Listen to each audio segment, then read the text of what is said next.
the hat forward versus what I usually do. Boom. With the hat backwards. We are recording. Let's go. All right. Kind of took us a minute, but okay. It's your fault. No, it's not my fault, dude. It's not my fault. Welcome. Oh, wait. Welcome. I'm sorry. No, we're good. Well, welcome, but I'm still going to text my wife. I'm starting. Yeah, you got to take care of it. Household six. She's going to be like, really? Yeah. Yeah, man. So, big week for you, yeah? Yeah. Oh my goodness. Yeah. Big week, right? I think you should share with everybody who's watching a big event.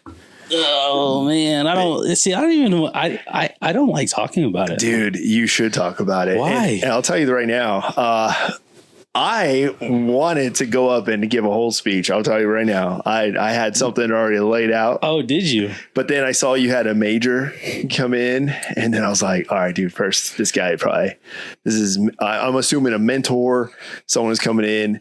You know, I was like, okay, I'm not going to take any thunder from that. And then a lot of it, I was going to say, you kind of already hit on. And I'm like, I'm not going to regurgitate that because I was literally just going to go up and I'll share now. But I was literally going to say, hey, you know, a good leader is one who leads even in the good times and the bad. Yeah. And also is prepared and owns the results when they're good or bad.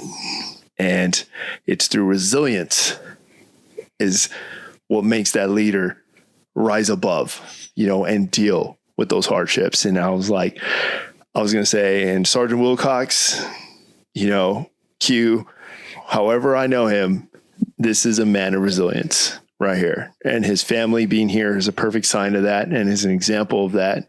And this shows you the fact that he said he's getting promoted the same rank, not once, but twice. That shows resilience. Yeah. Because in my time, in my experience, leaders, normally soldiers just check out. Yeah. Literally, they go through a hard time, a hard situation, the book folds on them. And what do? They check out.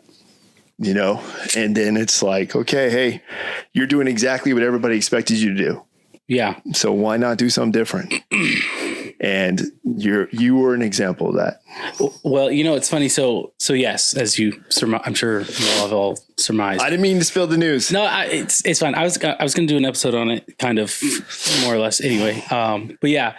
So yes, I did get promoted back to staff sergeant. Let's go. And so for me, it's kind of one of those things like I knew it was going to happen because, you know, I needed to make it happen. And you know, God willing, it was going to happen. So, hell yeah. But yeah, no, I don't know. Everyone was excited for me. And it's really weird to be in a space where people are like, they want to congratulate you, and there's a genuine happiness of like, hey, you did it, you did the thing, you deserve this, and I'm like, do I?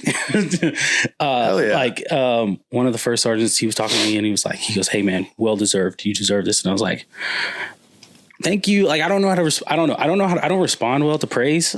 So that is one of the weird things. I don't respond well to praise. So like when the intention was on me, I was nervous. Yeah. Not about speaking in front of everybody, giving a speech, if you will, but I was nervous because everybody there was there for me. Mm-hmm. And whether they had to be there or they wanted to be there, and for most people is they wanted to be there. Oh yeah, and they were there for me, and I was like, pretty sure everybody was there for you. I was like, this is weird.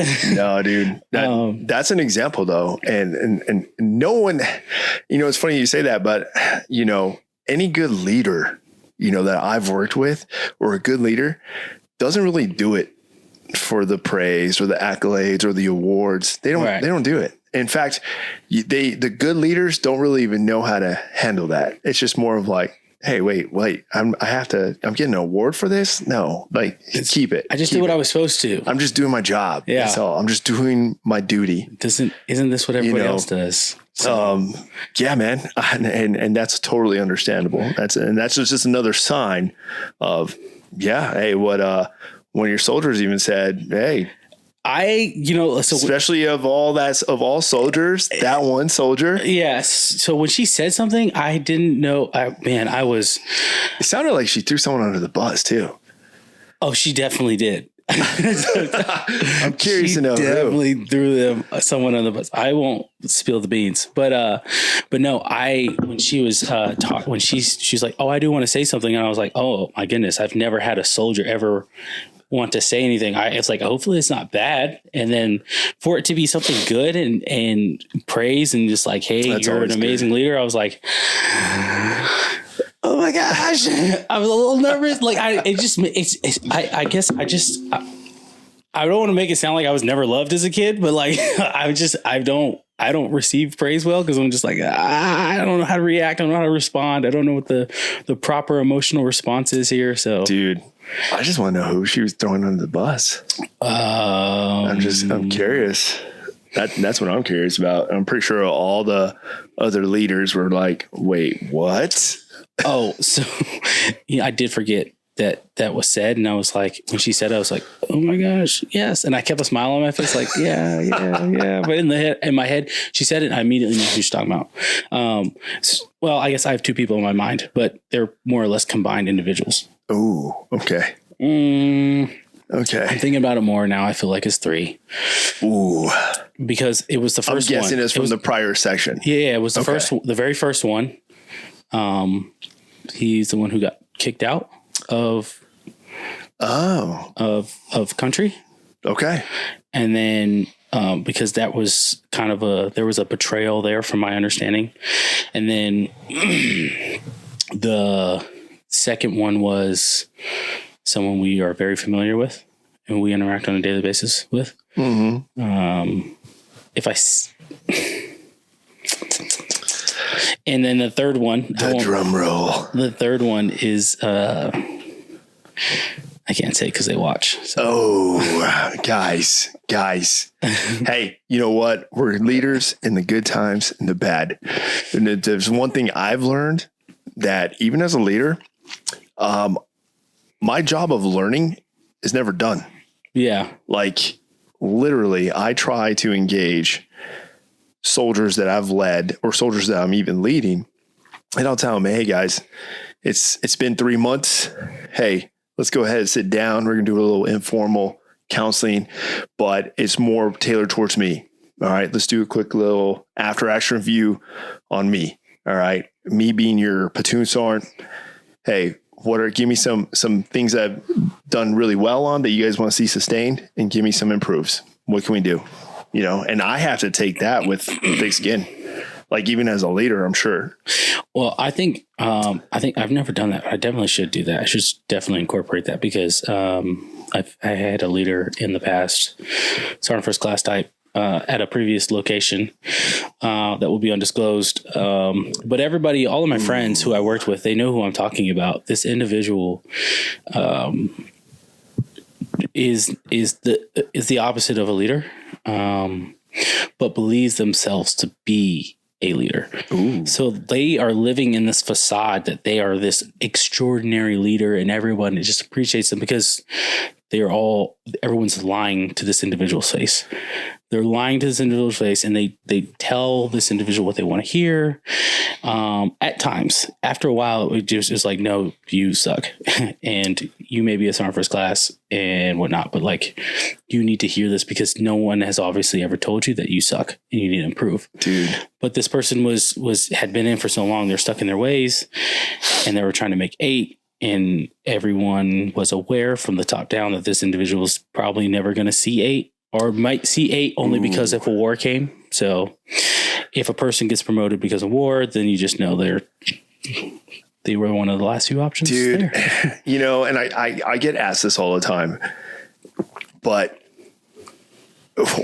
people tend to see rank and they think that you're just naturally smarter now and a better person. Well, that's because you outrank the individual in the military. People associate rank with level of intelligence. Yeah. And I'm like, you can't do that. You can't do that, man. Even like officers, I'm like, I'm sorry, you cannot associate rank with the level of intelligence. Like I have met some dumb lieutenants. We all met some dumb lieutenants, right?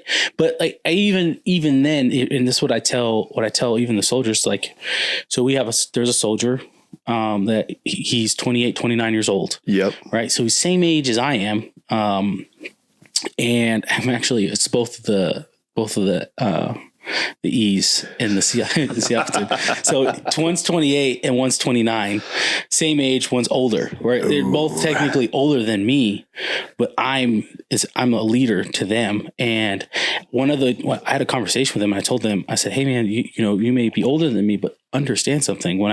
If someone says you're dumb, right? If someone says you're stupid, and now there's context, obviously add context for whatever situation we're in. We're not bullying people in the Army. But if someone says you're dumb or something stupid, you're military dumb. You're military stupid because you're new to the Army. So you're Army stupid. And it happens. And that's okay. Cause I was Army stupid. That happens in every organization though. Exactly. Not just in the military. And so I was just telling him, I was like, hey, you're Army stupid, but like give it a few years and you'll start figuring some things out and start realizing how to correlate different things and say this can work here or whatever the case might be. But for now, you're Army stupid because you're trying to figure out the Army, but you're also trying to figure out where you fit in within this organization and how you fit in and what your role is going to be, but while also trying to figure out your job in the Army. And so it's very difficult, but they're not stupid individuals, but they're new to an organization. And they have to figure it out. Ooh, dude, so that's heavy. And yeah, I think a lot of time though, because of rank tends to get in certain individuals' heads, and they chase the rank over the duties and responsibilities. I'm gonna be really mean for a second. There are a lot of people who were bullied in high school, and these are the same individuals who were like, I want to get stronger, I want to get tougher, and they joined the military. And they're still falling out of rucks. Yeah. And they found power in their rank in the military because the military gave them this authority.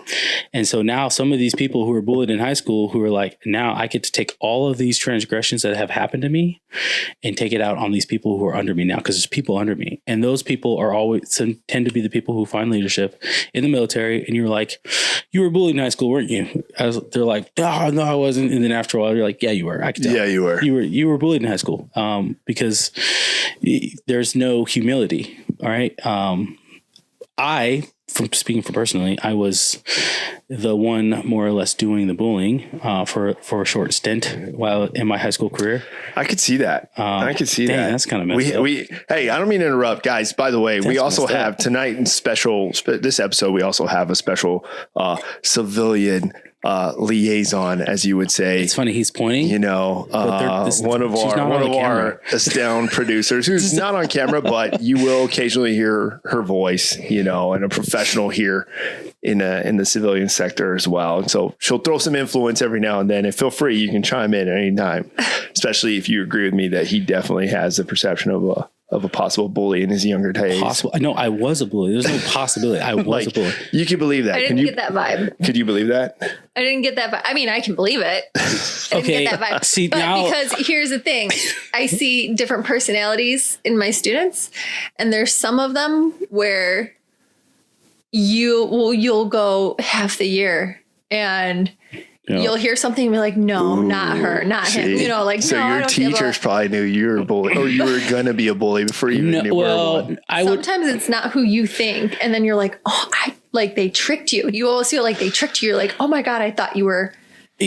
So that's one thing though. That's a whole other thing. Those are those kids who are teachers' pets, and you find out they're like, they didn't pull Sarah's hair. No, they didn't punch her in the nose. Not a teacher's pet. Well, just like they have different personalities. They have the school personality, and then they have the social personality. And you don't see crazy. the social personality. So they're crazy. Sure.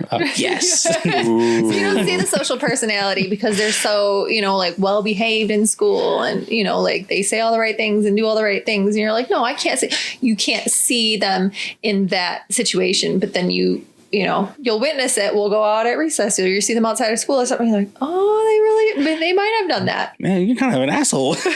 Yeah. Dude. No, so truthfully, I was more of a bully in the sense, and every time I say this, there's one incident that comes to my head. There's two incidents come to my head, but I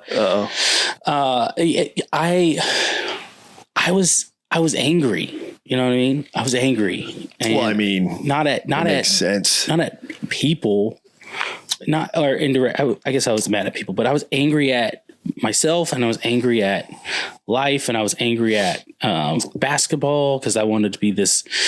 Believe it or not, like many other people, I wanted to play in the NBA. I had dreams, aspirations. I know, right? Listen, I had a basketball frame when I was in high school. Bro, let's go. Let's go. Let's go. Let's go. Whoa. Whoa. Listen. I saw that. Really? Really? Let's hey, we're talking about you here, all right? Yeah. So yeah, I protected people from bullies. Sure. That was my job. That was. I'm finding that very hard to believe. I feel like you were the one. I'm mad offended. You guys seriously don't. Okay. Listen. I'm speaking from experience. This is what's going to be my main point. And when people who tend to be bullies, when in their younger years and they get older and they realize what they did was wrong, there's a sense of humility behind it and why they do and act the way they do. True. So I say that because there's a sense of humility behind you. You were probably doing some bullying. It was probably not bullying in what you think of like, hey, give me your lunch money or I'm going to throw you in the trash can type thing. But, saying a joke and then these kids over here and are like, you're on my list, mother. You know what I'm saying? Would you agree? Because I'm about to correct this. Correct. Okay, you correct it, and then I'll tell you straight up. I came up as the big brother, so I had those big brother tendencies. Even with everyone I engaged with, that's what it was. I'm gonna call your dad. You know what? I will call my dad right now. If he tells me that you punched one kid, I'm gonna be like, yeah. No, I would never. No, I didn't pursue fights or anything like that. But I wasn't, and till this day, I think this characteristic still is, but I never was like a yes man. I never was like, I'm going to question. I'm going to question, like, if someone is telling me, oh yeah, go over there, do this, and pick these people and blah, blah, blah. And I'm like, wait, why do I got to pick those people? Why not pick these people? Like, can you just tell me why? I'm going to question it. Yeah. And then if somebody is doing something to somebody else, we're like, hey, whoa, hey, why are you doing that to them? Hey, why are you not picking him on the kickball team? And you're always picking this person and they suck. We're always losing. Like, no, don't do that. All right. I was an influencer. All right. There's a difference between a bully and an influencer. Okay. I was an influencer. I will admit. So you influenced the kids to take the other kids' lunch money. I would influence. All right. He outsourced the bullying. Exactly. There you go. I would use the democratic approach. Okay. Guys, do we all agree and then that take no responsibility for it? I'm sorry. Hey, team, do we all agree that Charles is not really good at kickball, right? Okay. So why do we keep picking him first? Because we keep losing. It's group bullying. Okay, so now you're just recruiting other people to bully this one individual. Hey, and you're let's all agree that this kid sucks and we don't want him. No, it was more. Does everybody agree he has a big nose? Yeah, I know. No, I know, it was more. Right? I didn't say it; they said it. Hey, everyone agrees. Just because everyone agrees, it was more of like, hey, do we all agree that he's not the best player on the team right now for that position? But we can find another position for him. So let's go ahead and pick him third instead of first. You're trying to tell me that you're having these conversations in elementary school? This is when I'm a little kid. You were having elementary school. I don't think it sounded that way. That doesn't sound elementary school. I think it sounded more of like, hey, Josiah sucks. And I don't want him on my team. Yeah, I don't want him on my team. Have you seen his Pokemon cards? So you're the kid that's like, hey, I'm the most athletic one here. So like Josiah sucks. So if you want me on your team, I'm not playing with Josiah. And everyone's like, well, I want Gabe on my team. Okay, so dude. I'm going to. At least, okay, so tell us how you were a bully. I'm poking holes in your argument about how you weren't a bully because, And he wants to change the subject. Yeah. I wasn't a bully. Okay, hey, for the record, I was not a bully. All right. Then again, this feared me. This was like 20 years ago for him. So Yes, and bullies feared me. They still do. You were the bully of bullies. They still do. Yeah, you were the kingpin. And now I go after foreign bullies. Foreign yeah, okay. We don't even know. I'm not gonna comment on it because anyways, you censors. I didn't mean to take away, but you were describing a bully incident that you remember. I have 2 incidents. Ooh. Now, mind you guys, he's wearing a hat that says "Trust God and chill," and he's about to talk about a bully incident. Okay, I mean this was in my my days of as a young man trying to find myself. This is the heathen days. Oh, geez. No, so the first incident. I'll go with the smaller incident, and then I'll go with the bigger incident that I actually got in trouble with. I don't know. I don't know who I was telling the story to. Anyway, so this kid, I don't remember this kid's name, and he was a skinny little white kid who was like he had the long hair. When I growing up, it was like the skater hair. You had the hair in your face, and I didn't understand it, but you know, whatever. He was a skinny, wore skinny jeans, sagged his pants. I didn't understand the concept, but anyway, he did it, and that's who he was. And he's a cool dude to this day. He's a great dad from what I see on his Facebook post. And I remember going to history class, and I was just in a bad mood, and I was like walking around, and he said something to me, and he had a group of kids or other group of boys around him, and I was like, you know what? I don't want you to feel like you have the power and the control right now. So I walked up to him and I poked him in the forehead. And I was like, yo, I don't know who you're talking to right now, but I was like, I will fold you. And this was senior year. I don't remember. And I was on a small, I mean, for high school, I was definitely one of the strongest kids there. What? How big was your high school? It was, I mean, fairly big, but like how big was your graduating class? I came from a small high school. That's why I know. I don't remember how big it was. Big. I mean, I graduated in the Cardinal Stadium, so we didn't fill out the whole stadium, but I graduated in the Cardinal Stadium. Were you like a 4A school or a 3A school? Great question. I have no idea. Damn. I didn't pay attention to that. Well, so you were an athlete, dude. You see, these are the things. This is why I didn't go to college and play basketball, because I couldn't even tell you about what my high school was. I should look that up though. It's not important because it changed now. So when I was going there, I was the first 4-year class to graduate. That makes sense. So like the first class to graduate was in 2012 and the second class to graduate was 2013, which is when I graduated. So, but we were the first we went there. We were the first set of students who actually attended that school for 4 years and graduated. Okay. The ones before us, they had only attended the school for 3 years. So the sophomore, junior, senior, and then they graduated. So their freshman year, they were somewhere else. But, anyway, that's not important. I poked this kid in the forehead and I was like, you know, I'll fold you type of thing. And he kind of just like stared at me like, okay, why? And I didn't have an answer and a response. And I was like, and then I poked him in the chest. I was like, he was like, back up, get away from me. And all these people are like kind of looking around at me like I'm insane.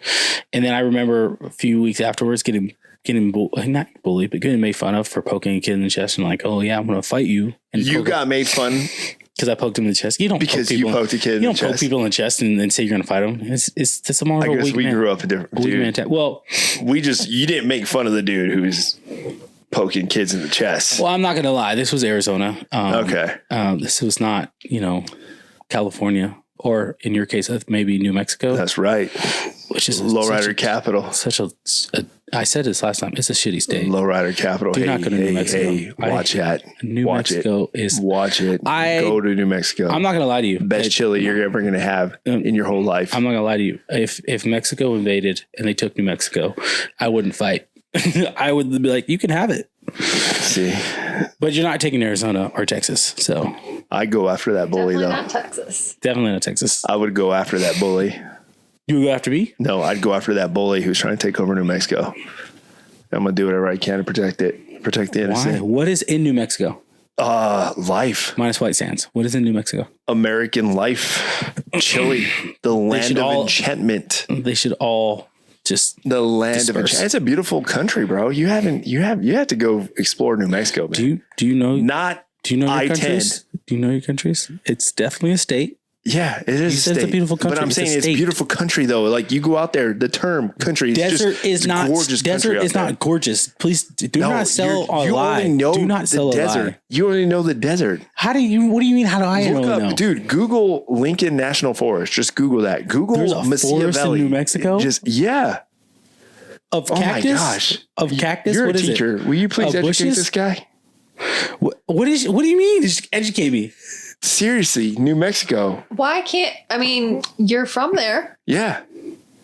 Defend your state, guy. And I am. It's your fight. The land of This is your enchantment. fight. Dude, Google Lincoln National Just because Forest. they say it's land of enchantment Google doesn't Chaco mean... Canyon, Santa Fe. Dude, hell, bro, seriously? Have you? You're only not know convincing it. You only me. know it from one highway. What is Literally, that? You're judging it from one highway that passes through, and it passes through all the shitty parts. I've been and to it takes northern you New to Mexico. California. I've been to Albuquerque. I've been to northern New Mexico. Or it takes you. My uncle lives in you New probably Mexico. He lives in driving to Arizona. You probably drove through Deming. Lordsburg, Deming, yeah, all those areas. Like, dude, that's a shitty area. I drove from Texas through New Mexico to get to Colorado. So I've driven through your I will tell you beautiful this. parts of I will New tell Mexico. you this, dude.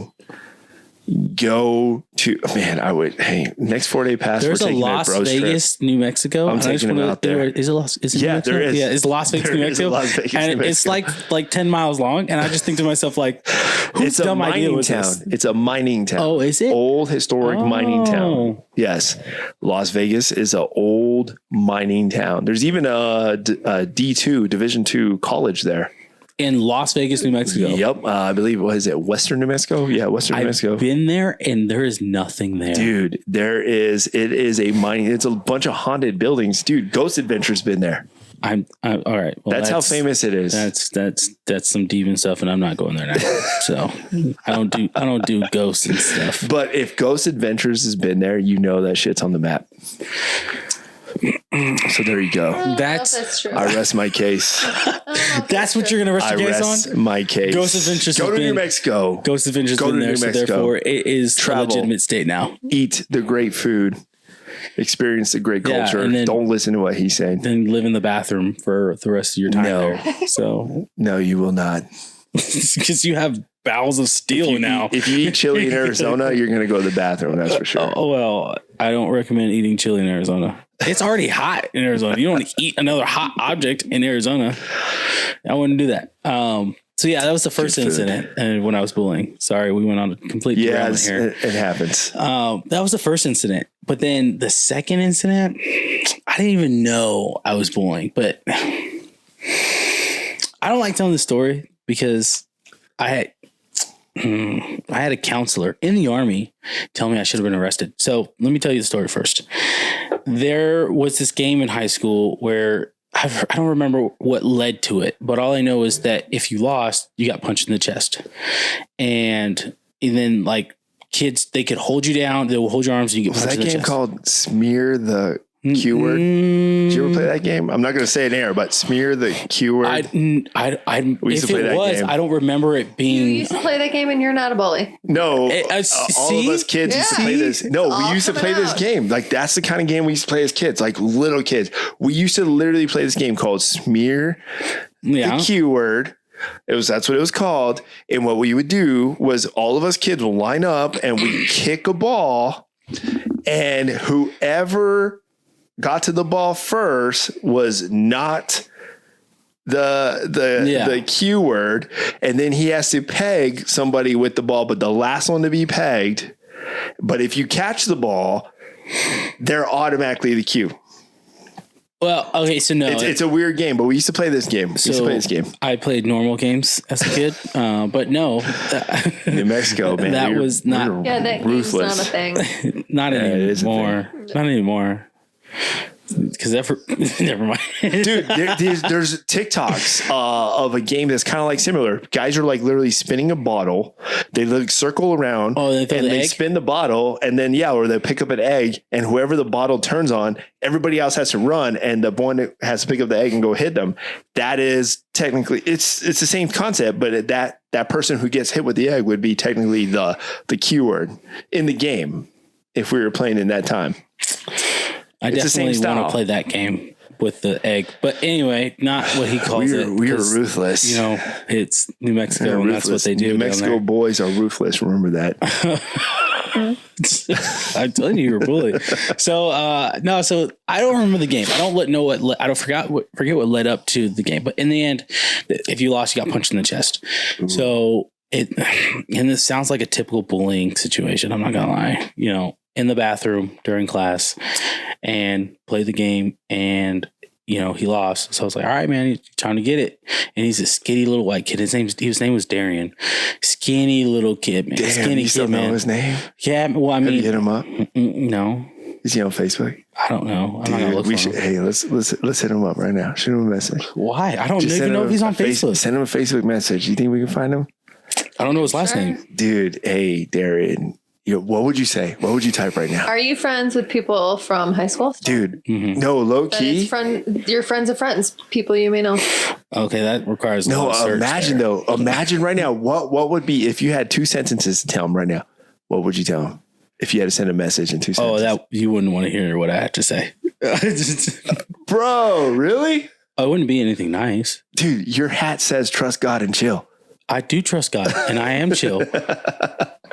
But I'm just giving you shit. You know, dude. as those influencers would say, look, I'm holy. He not did something. freaking, This guy did something ruthless to him. Nah, well, listen. This guy. Okay. So this is okay. So let me finish telling the story. Keep interrupting. My bad. Jeez. My bad. So producer, can I get a refill, please? That's crazy. I literally, I punched him in the chest, and I walked away. We walked out, whatever. I didn't think I punched him. I didn't know my true strength, but I think I punched him pretty hard. I'm not gonna lie. That's one thing I would say. I was like, hey, I did punch you pretty hard. I'm sorry for that. And so then later that day, sure enough, I get called to the principal's office. Ooh. And they're like, hey, it was the vice principal. And her name was Miss Sylvester. Stallone? Was she related to Stallone? You know, I was a kid and I didn't put those two together. I should ask. Dude, I've never, first of all, when you meet someone, a female, and her last name's Sylvester. I mean, she was married, so. I know, but her daughter was in the high school with us. Dude. But her daughter was the goody two shoes. That just sounds like, really that just sounds like a mean teacher or mean principal. Hey, Miss Sylvester. She was cool-ish. You know what I'm saying? Like, she was cool as far as the extent of like, she, you know, because her daughter was in the same grade as me. Yeah. You know, she had to have some sort of coolness because she didn't want to embarrass her daughter. But then she was cool to an extent because then she was like, I'm also the vice principal and I will ruin your life if I need to. So, but yeah, no. So I go to her, I'm in her office and she was like, cause I get called there and she's like, hey, do you know why you're here? I was like, I didn't do anything today. Same concept of what I was telling the story last night. I was like, I didn't do anything. And she goes, are you sure? I was like, I'm 100% sure. I was like, I don't know why I'm here. I'm not going to lie to you. And I don't think I should be up here. So yeah. And she was like, I'm gonna need you to go sit outside. I need you to think about what you did. Cause she's a mom. So she knows all the tactics. And at the time I was like, all right, I guess we're going to be here for a while. Cause I don't know what I did. I was like, can't you just tell me what I did? She's like, I'm not going to tell you. You know what you did. I was like, no, I don't. I didn't do anything. So I'm walking out of her office. She goes, go ahead and take a seat, Mr. Wilcox. And you reflect on what you did. And I look over into the conference room and who do I see? I see Darian. So the thought immediately comes out to me. I go, I was like, am I here for him? She goes, oh, so you remember what you did now? I was like, remember what I did? Dude, I was like, she's a little interrogator.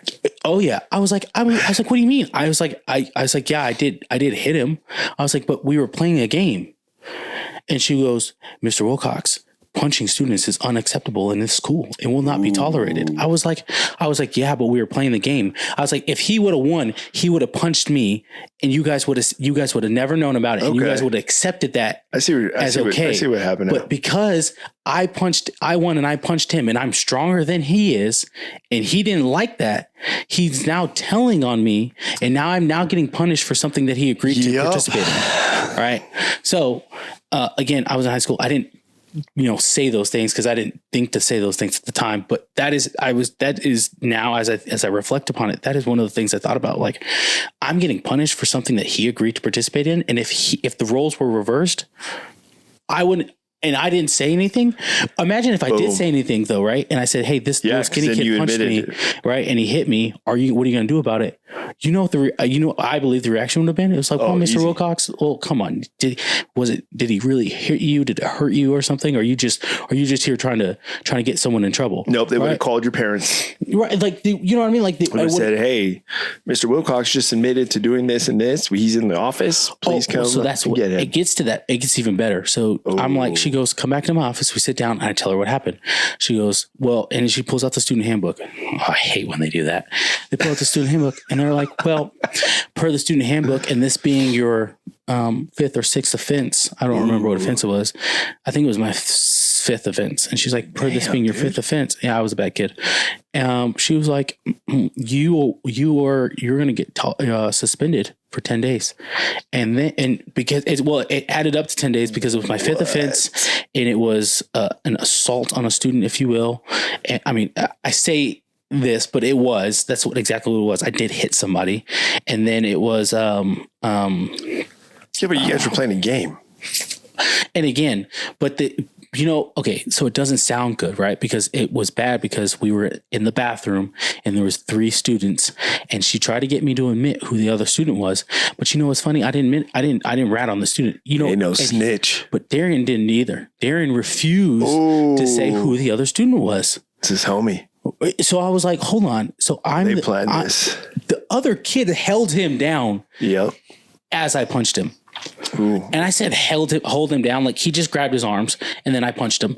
And again, I know it sounds really terrible, but it's a game that we all played in high school and we all had a willingness and agreement to participate in it. And so it was an op, dude. Yeah. So I think it was an op. So I sitting down with her, I'm talking to her and she's like, yep. And she's outlining it. And so she calls my dad. And I was like, oh my goodness, I'm going to get my ass beat, bro.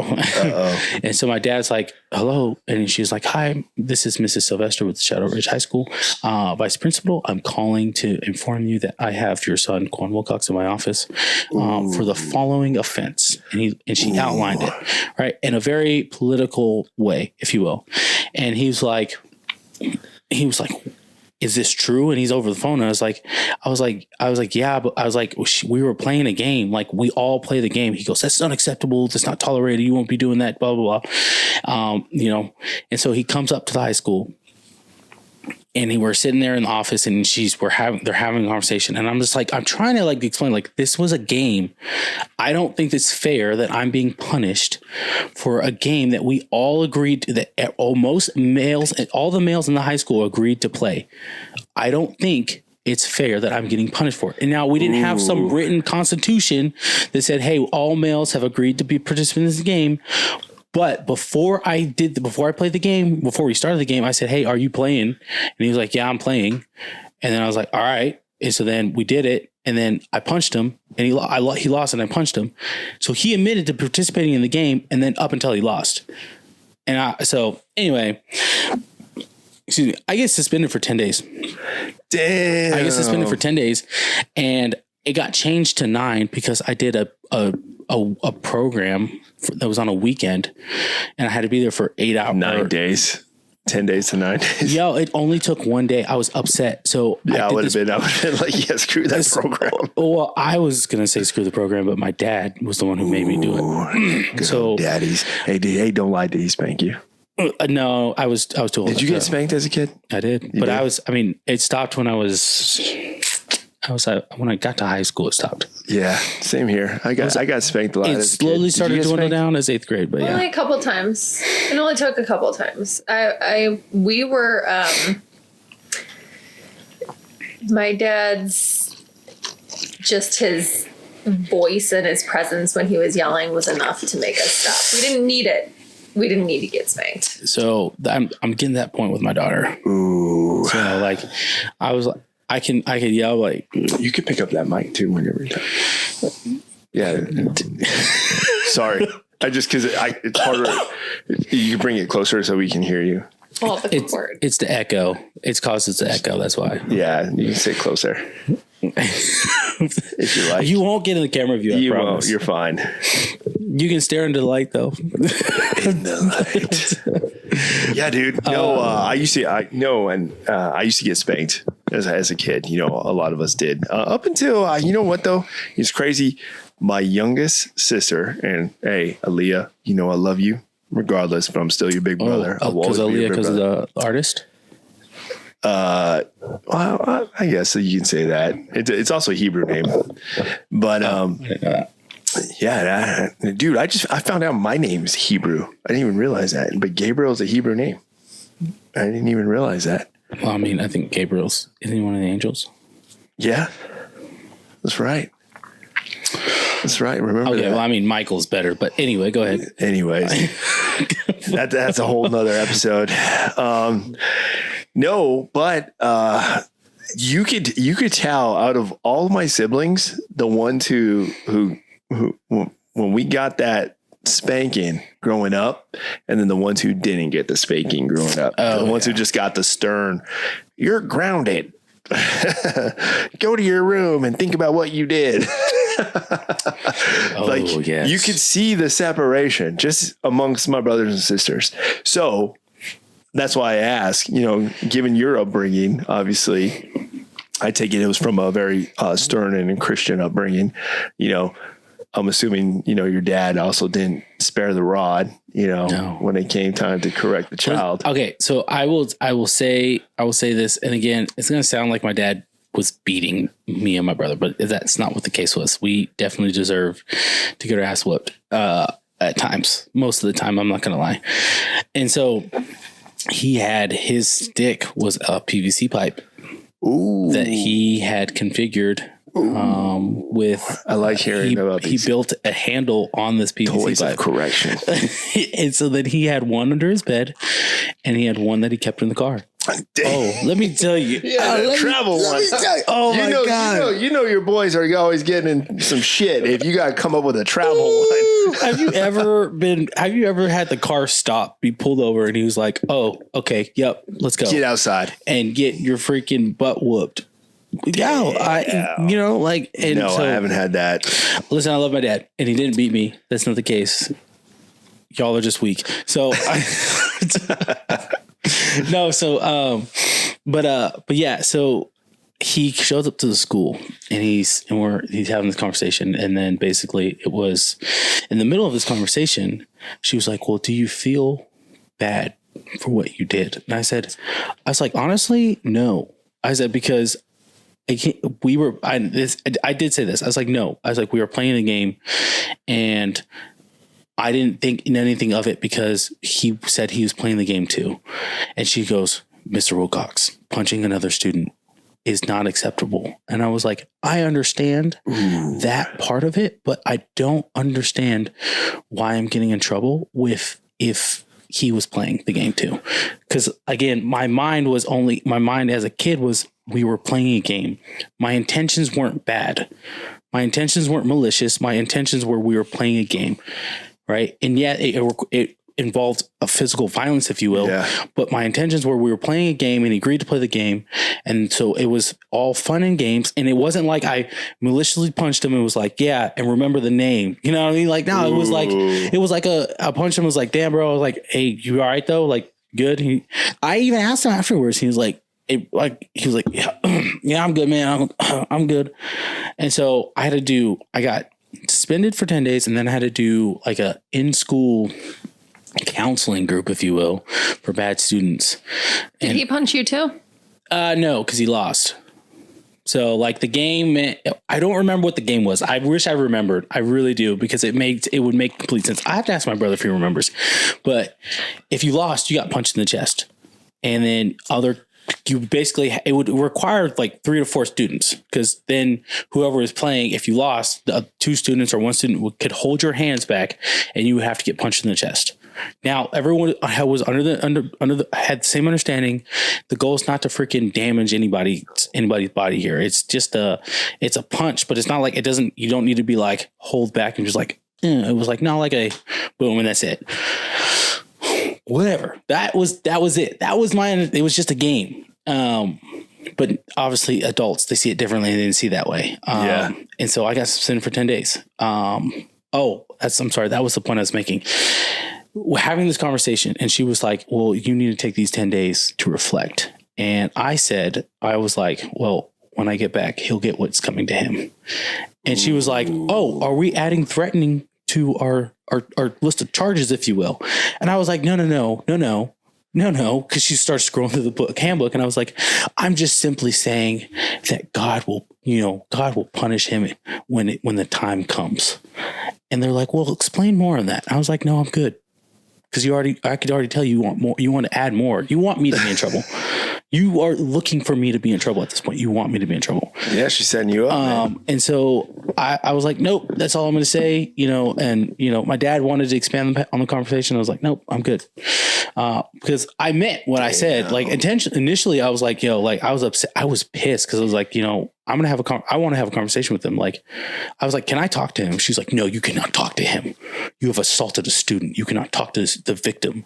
And I was like, bro, man, I was so upset. I was so upset. Damn, dude. Right? I think you guys need to reach out. I think you need to reach out. No, right? Because I was upset that you willingly you participated up until you didn't like getting hit. And I'm just curious. I'm curious to know what he's doing in life right now. That's what I'm curious.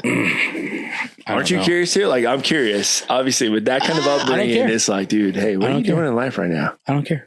Watch him be like a sergeant major or something. He's not in the military.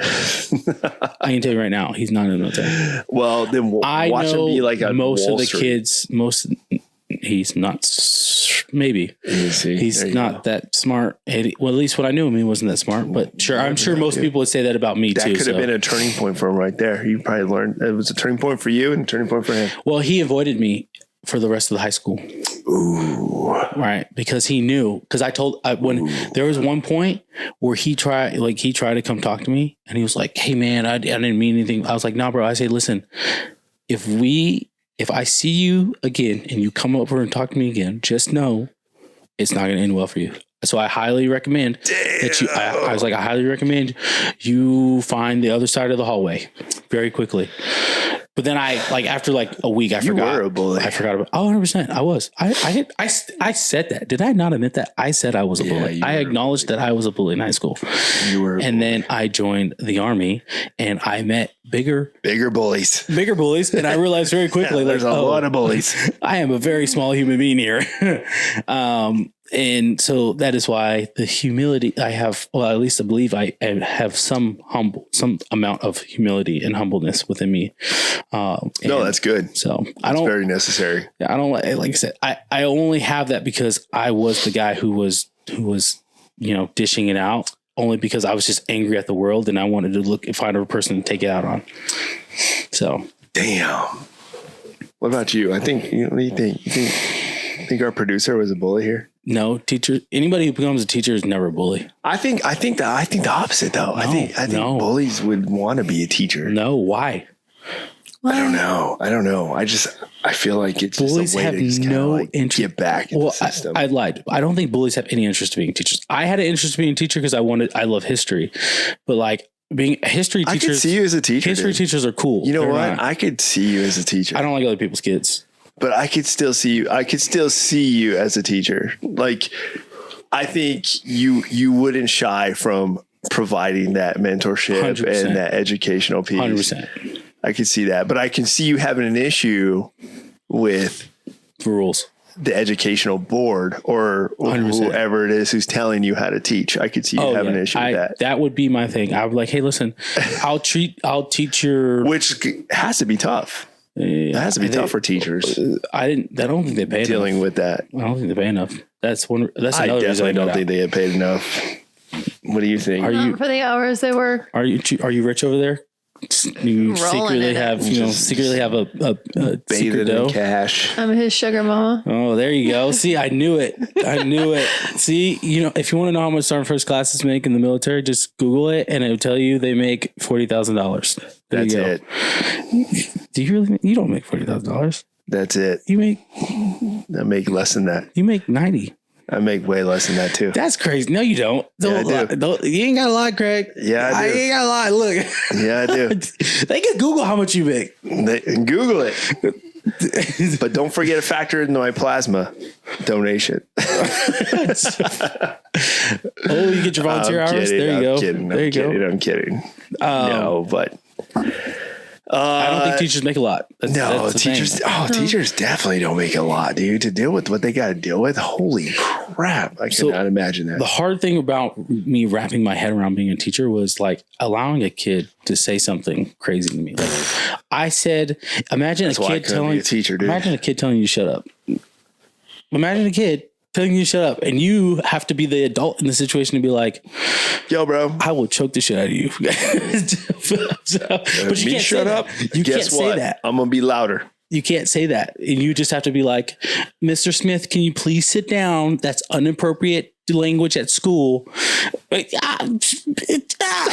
would, dude, I will listen, bro. I know what you're saying. If I was a kid in today's, like, trust me, if in today's teacher realm, I'd be like, holy crap, man, we can get away with anything. I'm like, y'all suck. Hell no. You can literally get away with anything. As a kid, like, hey, I'll be going to class with my cell phone all the time. Like, hey, I'll be taking selfies with the teacher behind me. Like, hey, teacher's got a big butt. I'd be that kid, and knowing that, hey, I'm going to get away with it. Like, what are they going to do? But you weren't a bully. Yeah, but I wasn't a bully. I wasn't a bully. I wasn't a bully. Thanks for reminding me. I wasn't a bully, but but the teachers, I remember the teachers were the bullies. Teachers they were the ones. It was us against the teachers. That's what it was. It was us against the teachers. It was us against the teachers. But I did have a favorite teacher. I did have a favorite teacher. And I made sure that, hey, I got your back, teach. Don't worry. Everybody, sit down. Mm-hmm. I was that student. All right. I'm sorry. You saying that made me think of this one teacher. This dude. His name was Mr. Sears, man. Ooh. Okay. Mr. What's Sears. that one soldier? What subject did he teach? Let me guess. History. No. Why did we both say history? Not biology. The math one. Geometry.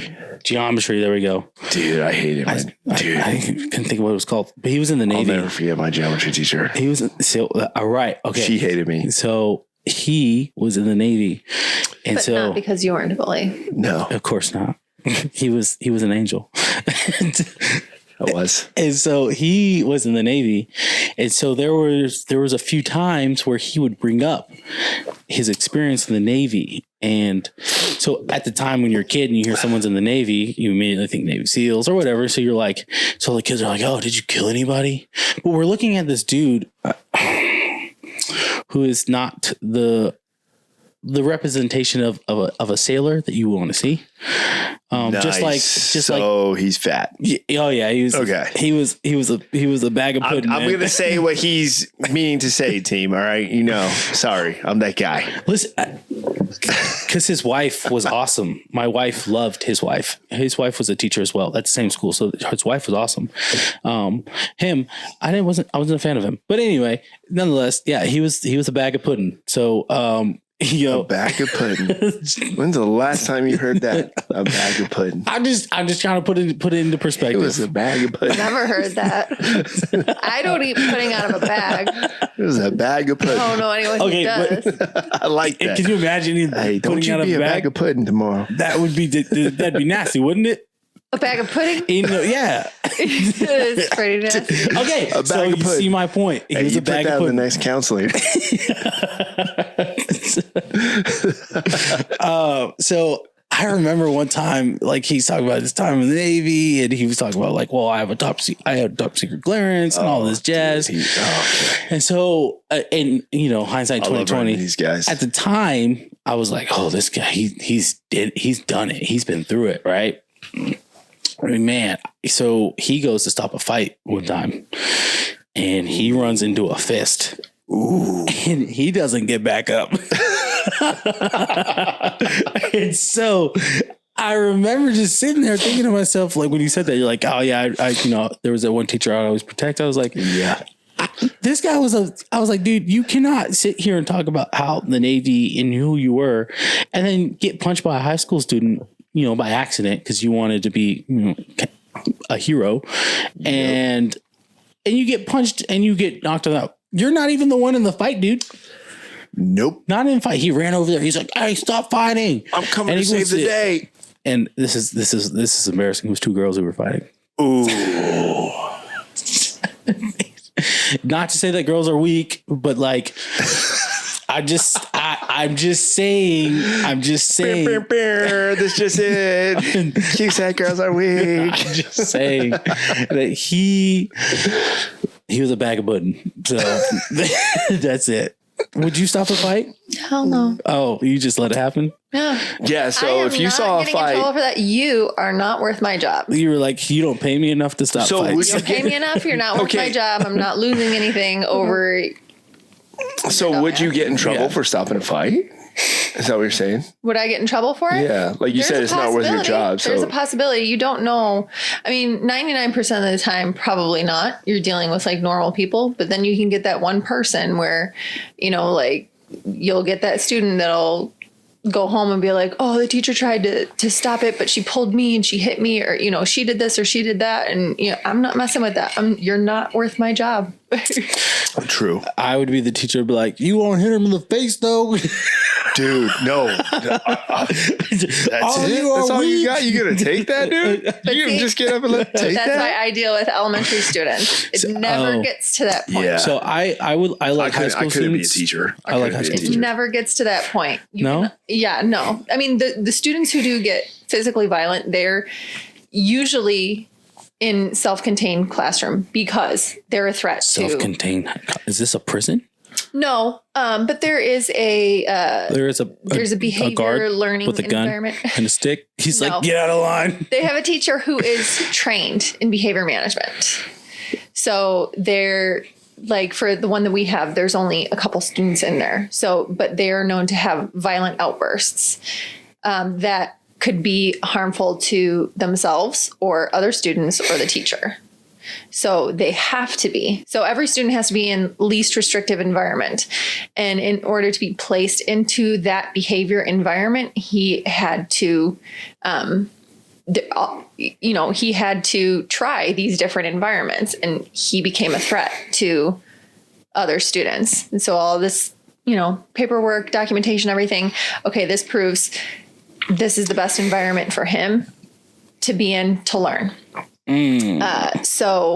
Wow. But that teacher is trained. So for example, is that like trained meaning like, hey, they know Muay Thai and they'll like punch them in the throat if they need to? No, but they are trained to restrain.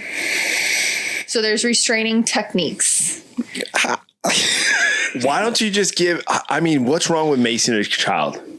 Okay, well, I wouldn't do that. I'm just, I'm just saying, like, okay, so maybe some like pressure points. Sounds like something a bully would say. No. Like, first of all, that's a very judgmental statement. Like, all right, disrespect. But no, I'm more of like, dude. Okay, if I know some kids are getting at it down the hall in the hallway of a school, and I'm a teacher, and I know obviously these kids are getting at it. It's a group of them. There's a huddle. Hey, my job is 1, to control the situation, 2, separate that shit. So I need to control it. First of all, be a police officer. So what I'm going to do is just pull out some freaking mace. I don't even have to spray it at them. No, I can spray it at the ceiling above them. I can spray it around them. No, I guarantee those you're not fumes, breaking up a mob. See, and here's the thing with the elementary students. Hey, and then they start breaking it up. And hey, they're not afraid of him.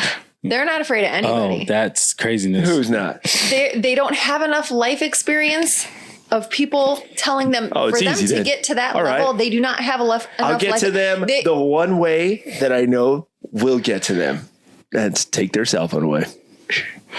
They will fall down and do whatever it takes to get their cell phone back. I don't think so. I promise you. I would love to see you. Your optimism in that is awesome. Yeah. I don't think it's going to go the way you plan. You take a kid's cell phone and you know what happens? The moment they get their back, they call their parents and they say, hey, I had Mr. Guy goes, he took my phone and then he stole my property. And then here's what I would snatched do. my property from me. And then on top of that, he withheld me from calling emergency services And then when what I felt I was in an would emergency. be like, oh yeah, let me show you what I recorded from my phone of why I took your kids' phones away. Okay. And then I'll show them and be like, No, you see we're allowed this? to as long as we give it back. I'd So, be like, you see that? you are? Okay, yeah, so is we that can- your We son? can take it from them and hold it, like lock it in our desk or something. But then at the end of the day, we have to give it back. End of the day or class, or the end of that class. Yeah, I'm talking about elementary. Elementary, so it's- you're only one class. Everything Yeah. is like they have one teacher for everything. Gotcha. So it's at the end of the day, and I've done that before. 'cause I've Elementary had- kids have Dude, phones? you got to. Bro, it's 2023. obnoxious. It's obnoxious. So? Trust me, if your Who daughter's are you calling? bro, for real. No, I need to know. call? I have literally my 10-year-old son's like, Dad, when am I getting my cell phone? I'm like, dude, you're 10. Who do you need to call? What do you gonna put in some DoorDash orders? Like, let me know. You know, you got a credit card? You gonna put some DoorDash on? Buy some Amazon? Like, what are you gonna do? What are you going to do with that cell phone? What are you gonna do? You're going on social media. I already know what you're going to go. You want it for one thing. As a child, children now only want cell phones for one thing: social media. That's it. Yeah. If social media was not there, they would not want it, because what else is there that you're going to do on your phone if social media was Games. there? Pay bills, play games. That's it. Literally, it's bills. It's anything that takes your money or you have to pay for, or it's games. Other than that, it's social media. So I'm like, dude, what are you going to do? I mean, What do you need it for? he needs it to call you. Okay, I'll buy you a phone now. You got me there. Are you going to buy him an iPhone 14? Yeah, joke, man. You're getting the refurbished iPhone 3. Oh my goodness. See, this is what we have a producer for, because there's no such thing as iPhone 3. Okay, iPhone 5. Okay, or the What 6. was the first iPhone? I didn't even know that. What was the first iPhone? There was no such thing as iPhone 3. There definitely Probably was. just iPhone. Can we Yeah, get it a was just an fact check? iPhone. But then what was No. the next one? It was iPhone. I guarantee there was a 2. There has to be a 2. How do you have a 15 without a 2? What do you, Like- they don't have a 15. They're at a 14 right now. They're about to release a 15 Why? because there's They money skip numbers. to be made. They skip dude. numbers though, There's money to be made. because they didn't have an iPhone 9. No, they go the X, the 10. That's the X. So Yeah, they but do they- like they do that's what like I'm a saying. 6, They didn't and they do have- like a 6S. They had a 6, they had the 7, they had an 8, and then they had the X, which was a 10, and they had 11, and then 12, 13, We need a 14. fact check on the iPhone numeric system. The first numerical was 3. It went from iPhone. Dang. My bad. If I'm reading this correctly, so the first Hey. iPhone was 2007. He's doing push-ups Right. That's 2007. crazy. on Tuesday. First time tells me all the time. I'm not. Anyway. And then 2008 was iPhone 3G. Bro, you can't trust everybody, all right? Trust and 2009 verify. was iPhone 3GS. 2010 was iPhone 4. 11 was 4S. Then 5. 5S. 5S. 6 and 6 Plus. I had a 6 Plus. I had a 6S 6 plus. and 6S Plus. 7 and 7 Plus. 8 Plus. And then it starts counting. But it went iPhone They didn't have a 9. S. They didn't have a 9. They had a. No, went they from- didn't have a 9 or a 10. Well, X isn't was the X 10. the 10? It's like Roman numeral for 10. Oh, that's stupid. That's the only Roman numeral they have. Steve Jobs knew what he was doing. Don't worry about it. 12, 13. Yeah.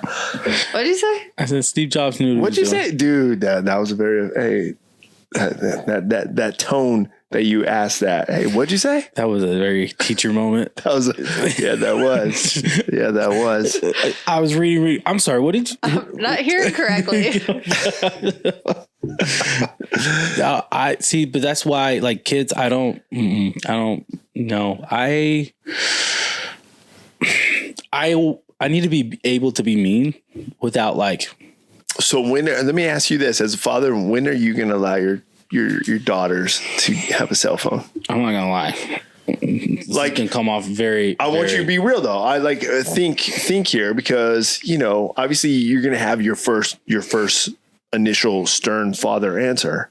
But then you have to start thinking, okay, logistically and the time and the age we live in and the necessary factor that needs to be applied to that. Because honestly, we live in a time where phones are like necessary.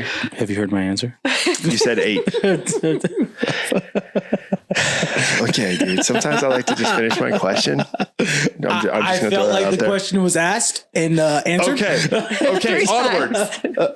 So here's why I say 8, though. Here's why I say 8. Because at 8, she's going to get her first gun and learn how to shoot a gun for the first time. So, ooh, good call. If I'm going to allow her to shoot a gun, I should definitely allow her to have a cell phone.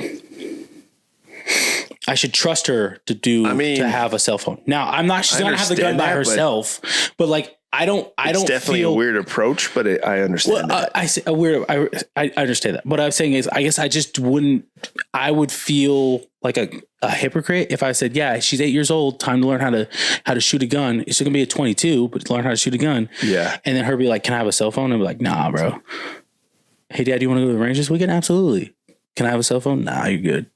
You know what I mean? Like conversations I've had in my head to say, like, all right, if I want to allow her to, learn how to shoot a gun at 8, then I need her to have a cell phone. So I told my son, I said, hey, when you give me a reason where you play sports. That's not fair. No, where you play sports and I know that you got to go to practice, you got scheduled events. You give me a reason where you have a place to be and a thing that you have to do. Then yeah, we can coordinate and communicate through a cell phone. Other than that, there's no need for it. You go to school, you go home. There's no need for it. But give me a need. Go play football. You want to play football? You want to play soccer? Hey, do it. Because now you got to go places. You got to go practice. You got to go train. Well, he's becoming a little bit more independent with those things where he would need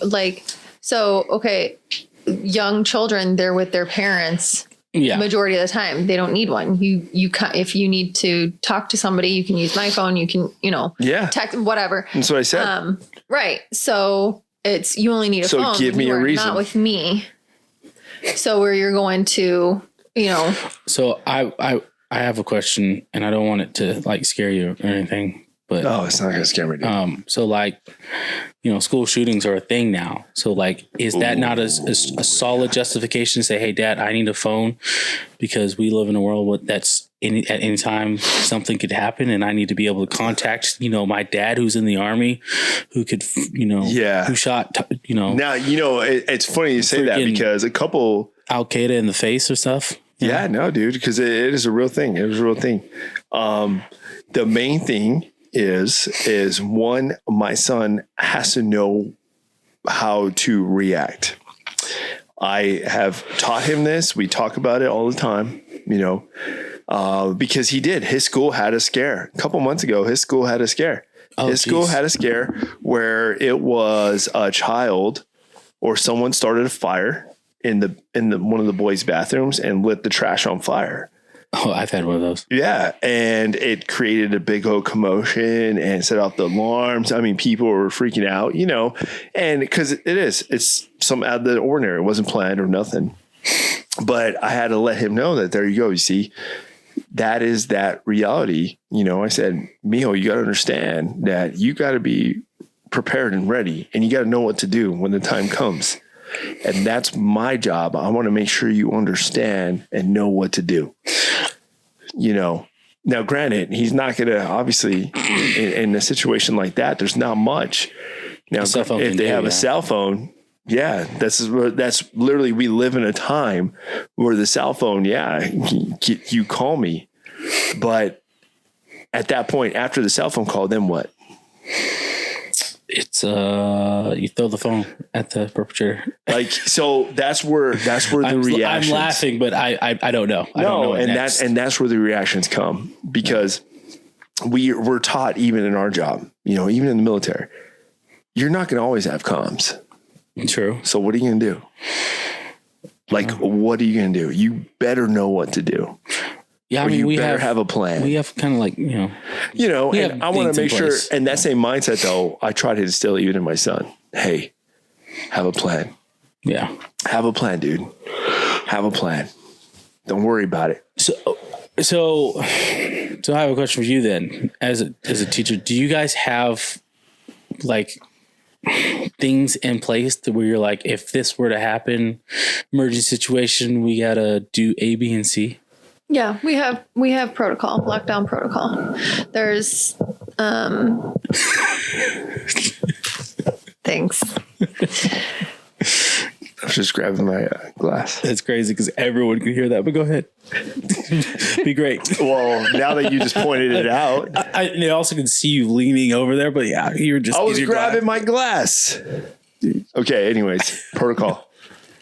We have protocol for what to do. My issue with that is now, well, there's different protocols. There's lockdown protocol, and then we have soft lockdowns as well. So meaning that there's just somebody like the outside areas, we're not letting anybody in and outside the building, but we can walk freely. Yeah. Just knowing that there is a kind of a threat outside. And then there's the regular lockdown where we lock down in the classrooms, and we have trainings on it every year on what we're supposed to do and not do. And my issue with this is now it has become a thing for so long that school shooters are sometimes students that have grown up with that protocol and they know the protocol. Yep. So they know how to get around it. I heard also too, at the same time, I heard recently, obviously there's been a bill passed, and at least for the state of Texas, and this is to me is a win, but they're having armed patrolmen as a hired position for the schools. Well, I mean, so schools have naturally even I was in middle school, I didn't notice maybe as much, but high school, they have a I don't know what they're called, peace officers or whatever. Like it's a police officer that's assigned to that school, and they're always they're around or there for reaction. Well, apparently here it's not been a thing until recently, until they have, and it's still an issue. The biggest issue is the fact that they still haven't had enough manning to support that. Like they have the budget, it's just they haven't hired enough people to get through the training, get through the qualifications, escalation of force, understanding. There's a lot of education that has to go towards that. Okay. And they don't have enough individuals to be at every school. So they have contingencies. One is, of course, locking mechanisms. Is the facility installed with the proper locking and security mechanisms? And two, why don't we have teachers with concealed carry, and as another contingency? Okay, so and the protocol works because let's say 99% of the time that protocol works because anybody coming into that school, we can all agree is a coward. Yes. You're going into a building where you know that you are the only person with a weapon, which we can talk about, armed guards and teachers and everything like that. But they're targeting. It's definitely a mental issue that they know they're not going to get a fight from. But also they want to come in and do the most damage in the least amount of time. So they're not going, if you have your door locked, they're not going to waste their time trying to get into that door. They're going to move on. They're going to move on and go to the cafeteria or go to, where they're finding easy, I hate to say it, but easy targets. They want to do the most damage in the least amount of time possible. So the protocol of where we are locking our doors and, essentially hiding, it works because they're not wasting their time trying to get into a door. Yeah. So I did have a question then, and this is for both of you. Ooh. So do you think that having teachers carry is a more viable option, or having almost like a security force, if you will? I don't want to make it sound like a military, like a militia, but like saying, hey, we have all these veterans who have this training, these skills that could be applied to say, hey, Oh. three veteran, it's almost like a veteran ran program, right? Where you have 3 guys at each school and they're just doing a constant roaming guard, and that's what they're doing. But I have 2 questions. 1, which one do you think is more of a realistic option? And then 2, which one's less distracting for the students? So that's important as well, because you don't want you don't have something that's going to end up being more just being the focus, and that's distracting the students from what their purpose is, and which is to get an education.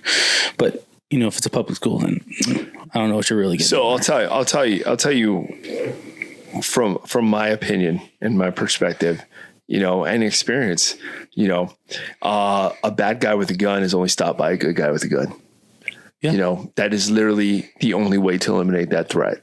Yeah. And a threat is only measured up to when it knows that it is going to face against an equal, if not greater. Yep. Like, that's just what it comes down to. So for someone coward enough and to have the mindset to go and engage against innocence of children, we're knowing that they're not going to be, they notice that they only go there.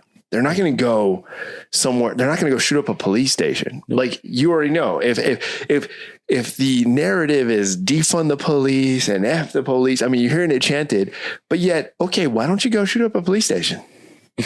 Like, why do you do that? What, you're going to go shoot up a school or a grocery store? No. Go shoot up a police station then. That's who you're trying to make the statement, but they won't, because they know there's an equal threat, if not greater. You won't. That's going to come back to you. You might even not even make it into the lobby. You might not even make it all the way in. You'll probably get 1 round off before you're getting 10 more right back at you. Right. Yeah. They go to places where it's almost guaranteed they know they're not going to get a fight. Exactly. So knowing that there is somebody there, you don't know who, you don't know where or whatever, but they're there, and their job is to literally take you out. Yeah. So their job is to engage you. So if you come here, your job is to engage you. So I think a veteran aspect, yes. I think a veteran, bringing in veterans in that aspect, one, because yes, they are already kind of, they're older, they're more mature, they're experienced, and not only that, it gives them something to do. A veteran also needs that purpose. It gives them that job. It gives them something to do. They need that purpose, that protection aspect that they can apply. And why not? I know there's hundreds of thousands of veterans that would easily probably even just volunteer for that. They won't even do it just for the pay. Yeah. They would just do it just to volunteer and give them something to do during the day. They just retired of the military. Hey, you know what? I'm going to go, like, this is my place of duty. This is what I'm going to do. I'm going to protect these kids, and they're going to do it. Yeah.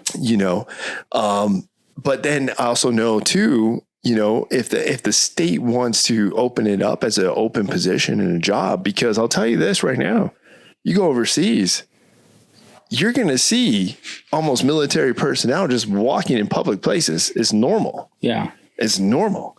You go to a grocery store overseas, you see like military personnel, military uniforms walking around with a FAMAS or something of an assault rifle, just chilling, like and normal. And then you'll see police also in a different uniform, if not an equivalent, just walking around normal. And it's normal, but they're there for a reason, and it's like, hey, if that's the reality we have to adjust to, and it works, then if it works in other countries, why not? Yeah. Like, why not? But do you think so? Okay. So with teachers though, having a concealed carry, if all the students know that the teachers have the concealed carry, and I've gone down the rabbit hole in my own mind and having this argument, because I'll come back to the veteran one that I mentioned. But if teachers have a concealed carry and all the students know they have the concealed carry, all that perpetrator would have to do is take out the teacher. But they don't know if the other teachers aren't concealed carrying too. Like, it's going to be, because it's not a mandatory thing, but it's a concealed carry. You don't know. The teacher, honestly, if the teacher's doing their job, their experience, and their concealed carry, then they're not even going to, the student shouldn't even know. Unless they're out there being immature, be like, "Hey, look what I got!" Don't flips up on accident. Don't start any shit today, kids. That So and that's kind of my thing though. Like with teachers I'm not saying all teachers are inexperienced with firearms, but there has to be a level of experience that needs to be applied. And that's with concealed carry. And I think that's where the word work comes into, and you know what though, dude, I'll tell you straight up, this can also be applied even in law enforcement. I have a lot of friends who are cops, but during the whole George Floyd stuff, as that understanding of escalation of force, there's a lot of cops now that are just young kids. They just literally went to high school, young kids, never experienced real threats in their life. They're swiping on TikTok, having a good time. Next thing you know, they're like, hey, here's a good job. I'm going to go be a police officer. Oh, well, from my understanding, you can't be a cop until you're 21 because you can't hold a firearm until you're 21. Dude, you'd be surprised. I don't know. That's my understanding. I don't know each state, but I don't know. Yeah, but 21, dude. How many 21-year-olds here are I'm just saying. You're right. No, you're definitely right. They're just young kids, essentially. They're just young kids. We definitely, yeah. And they're young kids in critical situations. And when emotions are high, their adrenaline's pumping, and you don't know what to do, but you just know you have this firearm right here. You don't know if that person's a threat or if it's going to continue or the escalation of force. But without that proper training, you're just going to bang, and then that's it. So I'm playing devil's advocate here, because I do agree, but I'm playing devil's advocate with this conversation is so regardless if it's a teacher or like an armed security guard, right? That's not a police officer, but they're part of a contracting company per se that's doing the security. One, you have to deal with authority, right? Okay, where does your authority start and where does it end, right? And then understanding true escalation of force, right? Is your purpose only to handle, someone from the outside coming in, or do you handle disputes within the school, such as two students are fighting? No, I think whatnot, right? And I think that would be strictly there'd be a strict. There should be, in my opinion, there should be. If the governor of Texas were to put me in charge of this whole thing, I'd be like, sir, I got you. So here's what we're going to do. And I know, and I agree, but I'm just saying, like, you can go, like I'm saying though, like teachers will still have to be teachers, but my men who are going to be in position, their sole job is to uphold the protection and security of the facility, the staff, and the students. Okay, so if two students are fighting in the parking lot and there's not students fighting, or is that guard just supposed to sit there and watch the fight and just be like, that guard's going to be like, hey, let me go find a teacher or find someone from the administrative staff and just be like, or get on some radio where someone in the head office is manning and say, hey, you got two kids who are rallying over here by the jungle gym or whatever, so old. The jungle gym anymore. I don't know. You got kids over here rallying over here. They're getting, looks like something's about to get into it. You might want to get some staff out here. Yeah. And then that's it, but then if it's the opposite, and let's say a teacher's out there with the kids and they see some weirdo walking down a truck with two duffel bags and he's walking towards the school in a trench coat and a ski mask. Hey, get on that radio, and then homie's going to have to engage, and go see what's up. Gotcha. That shouldn't be the teacher's job. Gotcha. Because it's an outside element coming in. Okay. If it's an internal, the teacher should handle it. So that idea, when I was in Kuwait, that idea was brought up because we were having I was having a conversation with a group of Marines, and we were talking about these school shootings and what they think the solution is. And one of he was a gunny, and he brought up, he was like, there's so many veterans out there that are looking for work. Yeah, dude. And having a program that he specifically said having a veteran program where it's like, hey, you transition from the military, and then we want someone to protect our students, and then having an armed force, if you will. But again, I don't want it to become such a thing where we're now. I fear if you put too much focus on it, where you're just saying, hey, we're implementing armed security guards at these schools and all that, and it comes to a point where that's the focus where it's like, hey, we have to have these armed guards and who are they, background checks and all these things, versus the purpose of school is education. And you don't want, and we shouldn't have to be afraid that we're sending our kids off to school and we have to worry about like, hey, so we have Greg, Bob and Joe who are the armed security forces. We shouldn't have to worry about that. Obviously, perfect world, we don't have to worry about that. We don't live in a perfect world. I'll tell you right now, man. And it comes down to this is the way of life now. Like life adjusts, life is adjusting. We adapt. We're growing. This country is still growing. America is like the youngest country in the world. If you look at it, but we're number one. So we are the youngest country. We are still growing. We're not even close to maturing at the level that all these other countries in the rest of the world are. Yeah. We're a young country, but we have, just like we have adapted to the technology of a cell phone, the invention of a cell phone, we've adapted. There's so much now you can do with a cell phone that everyone has adapted to. There's so much.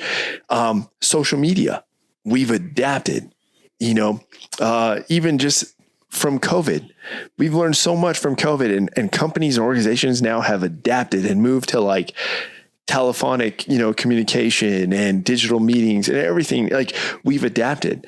Well, guess what? Security and defense also adapts. Yeah. Because threats adapt, and we have to adapt and adjust. And like it or not, it is a way of life. You can go to any other country in the world and their security adapts just as well. Yeah, but most countries don't have how do I say most countries? They still have threats. They have threats. The threat, I'm not going to say they they don't have a concern of school shootings, but there is definitely concern of outside entity coming to harm kids or wanting to harm other people or weaker individuals or people that they decide that are weaker than them, because just for the sake of harming people. Yeah. So there's also this word is overused, but still has meaning. It's the mental health issue too. And that's what majority of almost all of the cases, and I'm saying almost all because I don't know for a fact, because I would say 100%, there were signs. They knew there were multiple instances where like this kid, the shooter, whoever like went in there, they could have taken care of it, or they could have stopped it because he had prior indicators. Yes. And he was pushed aside. If he asked for help, he was pushed aside. Like they didn't take it seriously. They brushed it off. So this wasn't just he's a happy-go-lucky kid and all of a sudden one day he shot it up. No, this has been going on for a while and everybody around knew, but nobody did anything. So with the Parkland in Florida, all those kids, I find it, it's a tragic incident, but I believe, I think I remember reading something about this, but all the kids who knew that individual, he was the kid that they all said was like, if anybody's going to shoot the school up, it's going to be him. Yeah. And so it's kind of like, okay, you all knew this, but you didn't believe it, that it could be a possibility or a reality. Yeah. And so rather than sit there and say, hey, he's the guy who we're all concerned about, maybe we should help him, or maybe we should have someone get some help or befriend this individual to show them that is maybe not the direction they should go. I don't say befriend this individual so you're not one of his victims, but befriend this individual to help build confidence. Because I think of what a lot of it can boil down to is the fact that it's confidence and not having a lot of friends, isolation. I'm not speaking from experience. I'm not a teacher, so I don't know, but I just from the outside looking in, it seems like a confidence thing where if this individual, if they're like what's the word I'm looking for? Not famous, but they're like the head athlete of the school. Most of the time, that kid's not going to shoot up the school. It's going to be the kid that's quiet, doesn't have a lot of friends. People tend to make fun of them and whatever the case might be. And so, popular, that's the word I was looking for. Didn't get picked for basketball and then. Yeah. Cause he sucked. Josiah sucked. So Josiah was the next one. Right. But no, yeah. I just think that you know, if at home, it starts at home. If kids could just learn, hey, respect everybody. And you don't know this individual. You only know what you see. And we've all been taught growing up, don't judge a book by its cover. And so if you have this individual who's quiet and secluded and isolated from everybody else, talk to them. I made it a thing. So I'm a huge extrovert. I don't know if you guys can tell, but I'm a huge extrovert. So and I tended to be the person that if I saw someone sitting by themselves, I made it a point to go over there, sit down and be like, yo, what are you sitting by yourself for? And talk to this individual and then be like, I was like, nah, man, hey, lunch is over now, but tomorrow you're not sitting by yourself. Tomorrow we all sit over at that table. We bring 2 tables together and you're going to have a seat and you're going to bring it up next to me. And you don't have to participate in the conversation. Just be there. Feel a part of a group, a part of friends. Right. Because everybody ultimately, I think it cliche and cheesy as it sounds, kids just want to have friends. And if they have friends that they can trust and they can rely on, sure. They tend not to go down that path because they can reach out to somebody and say, hey, I'm feeling this type of way. No, I totally agree. And you nailed it too. I think obviously the ultimate source of this is the mental state of the individual, you know, and yeah, there are signs, you know, I mean, I'm not trying to bring realistic perspective, but you're currently engaging an individual right now who we both know. Yes. And imagine if we were to just write that individual off let them go day to day and just write them off and let them go and be like, oh, dude, just get through it. Imagine what that outcome can lead to, you know, like imagine, you know, but luckily, you know, you put certain individuals in charge where they identify and just be like, hey, there's something not right. Something not right. Let's go see a professional here. Yeah. You know? So I had a kid in high school and it was so weird because I had never been in a situation like this, but you know, my first class was algebra and I remember him sitting next to me and talking to me, and then we started having a conversation. And then he starts going down, telling me, he's like, yeah, I have a list. And I was like, you have a list of what? He's like, of all the kids who bullied me and wronged me. And I was like, oh, so what are you going to do with that list? And he was like, again, I was young and I feel terrible because I didn't know how to respond appropriately in the situation. But he basically said he had a gun in his backpack and it was going down today. And selfishly, my concern was like, am I on that list, dude? And he's like, nah, man. He goes, you're one of the only dudes that talks to me, that treats me respectfully. And he was like, whatever the case might be. Thanks for the candy. But I didn't believe him. So truthfully, I didn't believe him. And so I was just like, all right, whatever. Cause he didn't show me the gun. He didn't show me the list. Yeah. He just said these things. So I was just like, maybe he's just doing it for attention. I was like, he doesn't give the vibes off of that type of kid. Cause he hung out with the popular kids more than I did. So like, I was like, whatever. But I found out later in that day, man, our resource officer, who was an infantryman at one point, and he scooped that kid up. They came in, scooped the kid up, arrested him, and he never was seen again. So, that was a real situation for me. Cause I was like, I had a conversation with that kid and I didn't tell anybody. Cause I was like, oh my goodness, I had the responsibility to inform a teacher and inform an adult, but I didn't. Cause I didn't believe him. I didn't think it was true. That's crazy. But someone else had been told because he had told someone else. See, so he was in his next class. He told somebody else. So I bring that up because he said my brother was on there. What? And I was like, hey man, I told him straight up, I was like, hey man, listen, I was like, what did my brother do to you? And he was like, nah, man, he's disrespectful. He's blah, blah, blah. And I was like, hey man, that's not going to sit well with me. I'm not going to lie to you. I was like, if that's the case, I'm just gonna let you know now, I might have to intervene. And I didn't say might as if as a hypothetical. It was a definitely strong, like, I will intervene. And I'm gonna tell you right now, you won't make it very far. Ooh. I was like, we're friends, you know, I like you, but like, nah, bro. not my brother.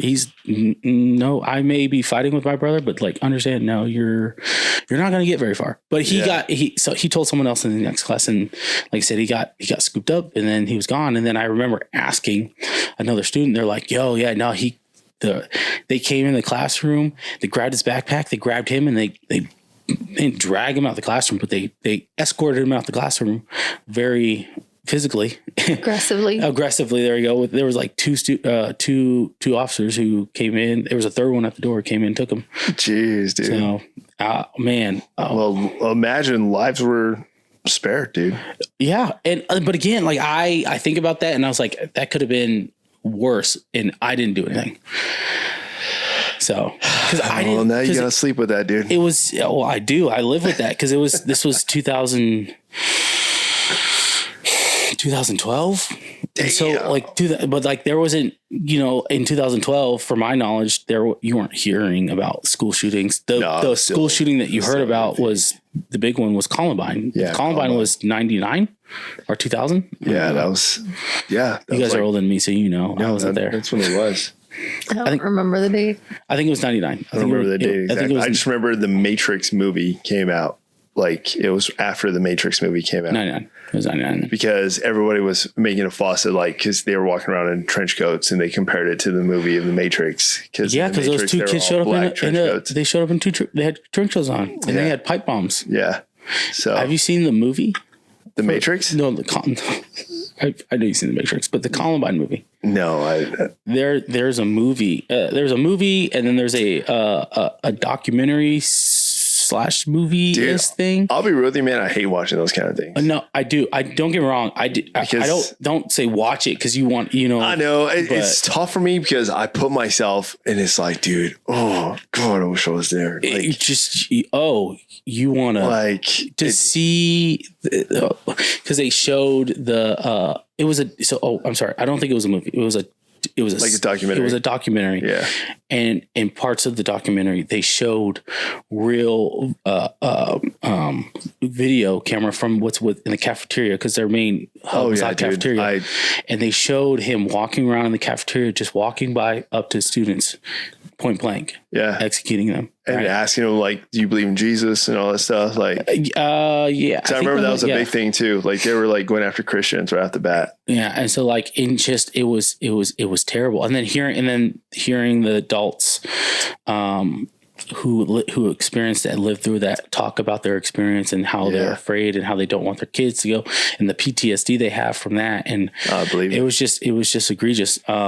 It scares me. It scares me because it's just like, that's a reality that we live in where it's almost like, when the first V-bid, right, that ever happened, I don't know when that was, but like when the enemy found how effective it was, they were like, okay, this is a tactic in which we could use to definitely put a damper in the Americans' operations, and because V-bids were definitely big in during Iraq, Afghanistan, and the surge, and what was the war in Desert Storm? So, but yeah. It's just it's a scary world we live in, and protecting our kids is all we want to do. We want our kids to have a good life. We want our kids to have a better life than we grew up with. We had growing up, and then to know that this is a reality that they potentially have to go through is a scary reality because you're just like, I don't want them to go through. I just want them to go to school, have friends. Sometimes relationships work, sometimes they're not, but still they. It's just scary. It's just scary. So, yeah. Well, at least you're taking a hold of it, dude. That's all that matters. You take ownership as your role as a father. Boom. Make sure your kids are prepared, ready, know what to do, and know what to look for. That's the big thing. Know what to look for. Body language. I tell people all the time, I was like, you said yourself, even as a child, you recognized it amongst that kid. That kid who had issues, and you could have if kids got to know too, they got to know. Yeah. I think if they implement some training, for the kids, kind of like how we have like TARP briefs in the military. Hey, give some special threat briefs to the kids. So in school, we definitely did. Newcomers, welcome to the school. Hey, we're going to give you this brief from a professional here. teaches you indicators, what to look for when you do report this. Well, and I saw a video and it made so much sense to me. And they were like, I don't teach my kids to look out for strangers. I teach my kids to look out for strange behavior because, like it's not the strangers that you really need to be looking for. And usually the people that hurt them are not strangers. Someone they know. It's somebody that they know. So she's like, I don't teach my kids to look out for strangers. I teach them to look out for strange behavior, and it can come from anybody. Yeah. Facts. What do you think the solution is? Because you said the core issue is the mental health aspect. And everyone loves to say, "Well, have them seek counseling, have them seek a mental health a health institution or whatever the case may be." Right, but like I think those are. It's getting to the point where those are. I'm not going to say they're not effective, but they're oversold as the solution. When is there an alternative solution to maybe not heal all mental health across the world? Across the world, because we don't live in a utopia, but maybe help these individuals that need help. I mean, man, honestly, dude, and it's tough to say, but it's a true reality. It starts at home. Like in the end, it really does. It starts at home. Not everybody has a great home life. I know, and that's a problem. And we're seeing those effects. Like we're seeing the effects of not having that proper mentorship, that proper guidance, and most importantly, that proper like direction. And when shit goes wrong, when you're emotional, when you're not feeling a type of way, when you're struggling emotionally, and you like. Inflicting pain on somebody else is not the cure. And somebody in your life needs to show you that, that, hey, it's okay to fail. It's okay to do so. If something goes wrong, it's okay. It's okay. If there's a bad breakup, hey, it's okay. Dude, going and inflicting pain on other people, that's not going to resolve your issue. But here's a way that you can get through it. Yeah. You know why? Because I'm your father. I'm your mother. I'm here to ensure I'm going to guide you through this, Yeah. And that presence is what it comes down to, I would really like to do one of those Big Brother programs. Oh, dude. Because, there are kids out there that, that don't have that mentorship. Yeah, there's so many kids that don't have the mentorship. And they're growing by the numbers. So I follow this group on Facebook. It's like Big Brothers of San Antonio or something.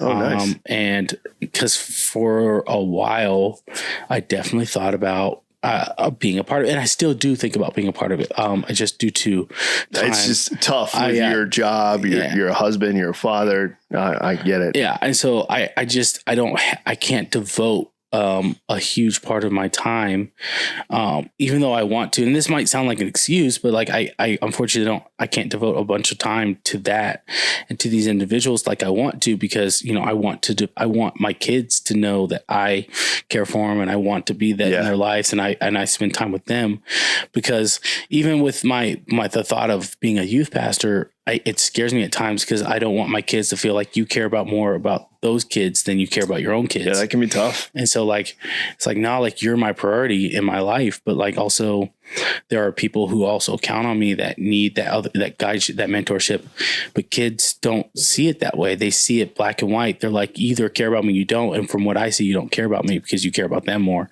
Because I don't know, it's 2:00. You can get a call at 2:00 in the morning from them, and you're calling them, you answer and you're helping them out. But you get a call from 2:00 in the morning from me, and I'm getting yelled at, I'm getting berated, and it's trouble. Like, I don't feel like, you love me at the time. Yeah. But it's different. I can definitely see that. But it's different, right? Because as a parent, you're like, hey, I expect more from you. It's not from a perspective of like, oh yeah, well, it's from a perspective of you're my kid and I expect more from you, and I don't, that behavior is not acceptable. This is why I treat you different from them. But at the other side of it, it's like, I don't know. They just want love. Kids just want love. They want to feel loved, and they want to be loved, and I think there it is. To to not have it, and to especially have a parent who could give you love and that you don't get it, and they feel like their love is being given to someone else. It's very hard for them to rationalize in their head, like why or how these other kids are getting more attention than them themselves. Ooh. So comes down to love. There you go. Yeah. That's what it easier comes down said to. than done. It is. Easier it is, said dude. than done. It is. I like the quote, man, I don't even know the quote, but there's a scene in a movie that Denzel Washington did. Mm-hmm. And gosh, what's the name of that movie? He did a movie, but it was a Broadway play originally. Okay. I think it's called Fences. I think that's the name of the movie. I think it's called Fences. Oh, with Denzel Washington. We did talk about this a couple episodes ago. Yeah. Yeah. And he literally just like tells him, like the son comes up to him and he's just like, you do this, why do you go to work every day? Why do you do this? And he said, why do you think I do it? And he said, the son says, 'cause you like me. And he says, 'cause I like you, I'm your father. It's my duty. It's not because I like you. Yeah. I don't go to work every day early, put up with the people he has to put up with all the stress and anxiety of work. No, he does it because it's his job. It's his responsibility. I'm your father, Yeah, I like it because I think he said within that, he's like, he goes, I brought you into this world. I brought you into this world to be here. Yeah, exactly. So I'm therefore responsible for you. And so therefore, it's my responsibility. Yeah. It's not about, I like you. Yeah. It's a very powerful scene, and I encourage you guys to check it out. But it's all over social media, so I'm sure it is too. It is too. But yeah, Fences with Denzel Washington. Check it out. But no, I appreciate that. Thank you. Yes. But I guess we can close off with another topic. We're bouncing all over the place here. But this is one I really wanted to harp on, especially now that I have you here and as another young military leader as well. But the topic had been brought up to me this week, and I've been getting a lot of mixed responses, as I engage with other military leaders. But in the realm of election time. Okay. We're coming up on it, there's a stigma going around that military leaders don't really vote. They choose not to. And the reason being is a lot of them just saying, oh, who cares? They get in this mindset of like, oh, wow. Hey, you know what? Who cares? Hey, they're going to be there. They're going to come and then they're going to go. We get commanders all the time. Commanders come and they go, and that there's not a level of importance to vote as an active duty military leader, and I'm curious though, what are your thoughts on that? In the realm of voting as a military leader and choosing your next commander in chief, and if that is even a matter or concern to you, or it's just one that you just kind of, it's just another commander. Well, I don't associate my vote to who I'm choosing my next commander in chief, because ultimately, I think that it boils down to, we're still Americans. We're still a part of the country of the United States. Our roles and what we do associate us with the federal government and who the president of the United States is, because like you said, they are a commander in chief.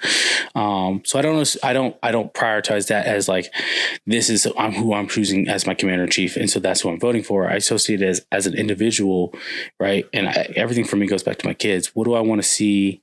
What do I want for my family? Okay. What are the characteristics? I'm not super heavy on the characteristics of the person as per se, because my kids probably never meet this individual, but I'm focused on what do they offer and what are they bringing to the table to do for the country, because whatever happens within the country ultimately rolls over and affects the military. So society impacts the military, right? So if societal wise, if we have a president that is taking care of the society, our country, and the civilians within the country, that impact will transfer over to the military, and that means we're also being taken care of. And so, that's how I think about it. I do think that I now think that voting is important. I think I was telling you guys earlier, I didn't vote, and my first time voting was in 2020. And so,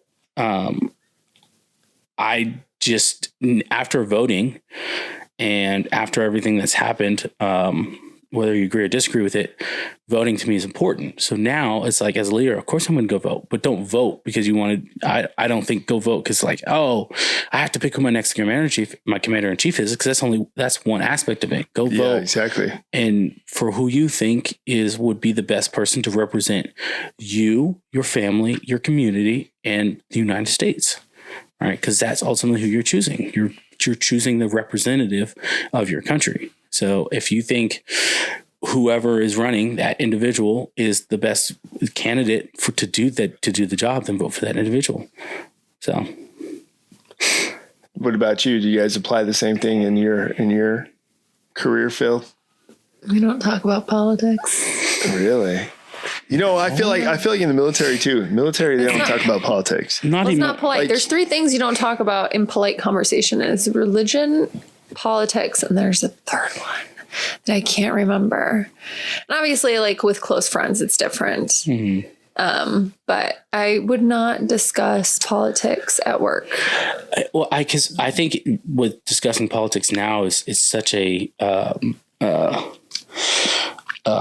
what is the word I'm looking for? Polarizing? There we go. Polarizing. It's a polarizing topic where if you lean to one side or you lean to the other, then there's this argument that takes place as if I'm arguing. So if I'm on the left and you're on the right, then it's like I'm now the speaker of the left in its entirety, and you're the speaker of the right in its entirety, and we're having this conversation as if right after this conversation we're going to go and make a change, right? When in reality we're not. But again, I think these conversations are important.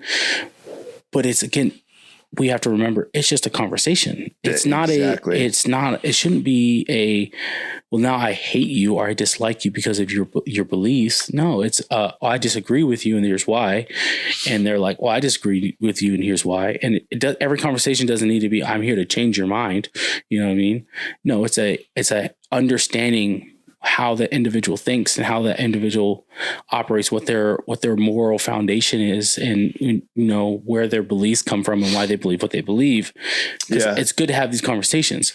If we don't have these conversations, then we're just kind of living in this false world of just like everything's good as long as I don't know who you voted for in 2020. See, yeah.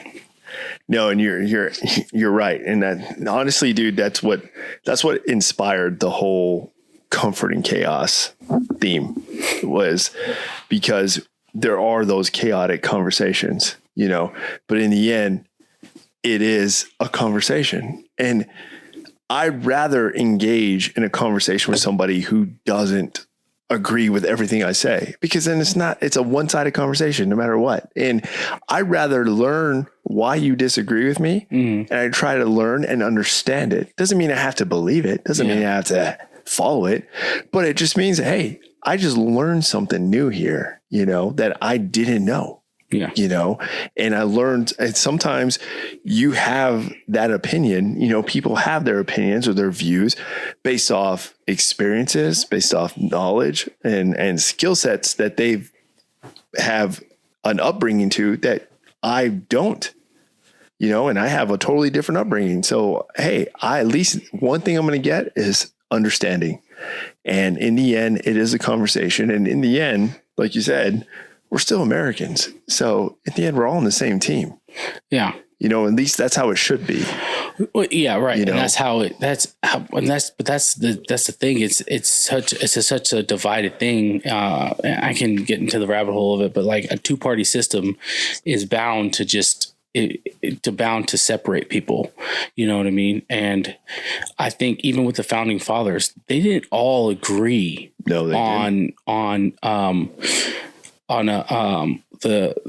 Declaration of Independence they all agreed on the formulating the Declaration of Independence, but even the Constitution, right? Didn't all agree of what was in the Constitution. No, they right? didn't. The Constitution was written several times. There's a number out there. I don't remember what the number is, but the Constitution was written more than once, right? So the Constitution that we have was one of many drafts that was presented. I agree. To it wasn't called Congress. It was Congress, but it was a small Continental Congress.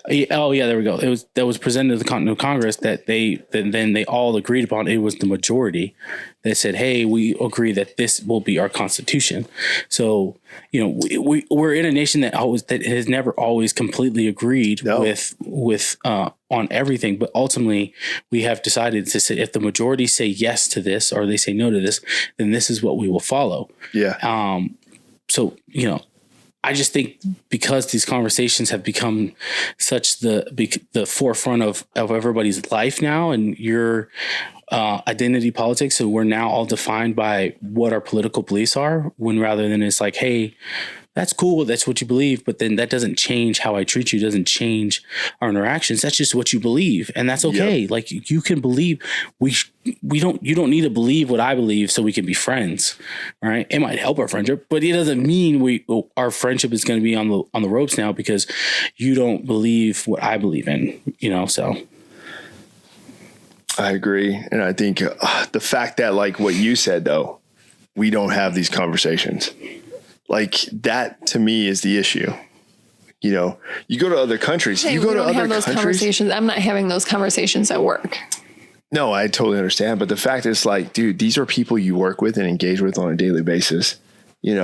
Why not understand everything about that individual, who you rely on, like that in the end, that's your team, and it's more of just understanding. It doesn't mean you have to agree with them. Doesn't mean they have to agree with you, but it just knows that, hey, you know what?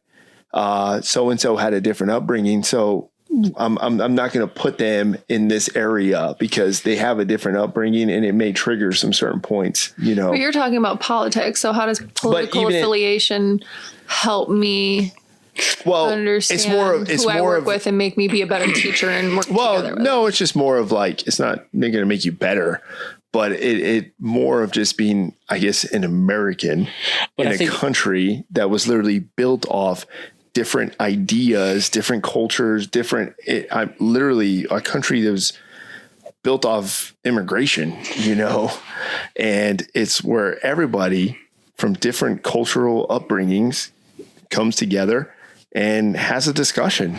Yeah, but I don't think so. If, like, for us being in the military, it's important to us, if you will, because of that's who our commander in chief is. But for you, I as a teacher, though, it's not something that's at the forefront of your mind because the president doesn't impact tomorrow's lesson, right? Mm-hmm. So the vote happens on November 3rd. On November 4th, your curriculum is not changing because there's a new president, right? So but for us, right, but the administrative staff, okay, but you're talking about federal level, though. You're talking about, federal level. Again, federal level, for things to happen at the federal level to then impact a school district takes time. It's going to take time. It's going to take time. I mean, I get it, but again, for me at least, and you can tell me if I'm wrong, I wouldn't imagine if I'm a teacher, it's not going to be at the forefront of my mind to make sure I have a conversation with my other history teachers to be like, hey. So if we're talking about voting, I guess that's just more of like, I guess more, I'm just channeling around the aspect of just having an uncomfortable conversation with an individual. Sure. Yeah. And how we shouldn't shy away from it just because it's uncomfortable. We should, to me, I feel like I will be one that, hey, I want to engage in that conversation because I'm not trying to challenge you. I want to understand you. I want to learn, I'm not trying to challenge you. I want to learn. Not everybody's capable of keeping their emotions in check to have these conversations, because a lot of these conversations now have turned into an emotional conversation.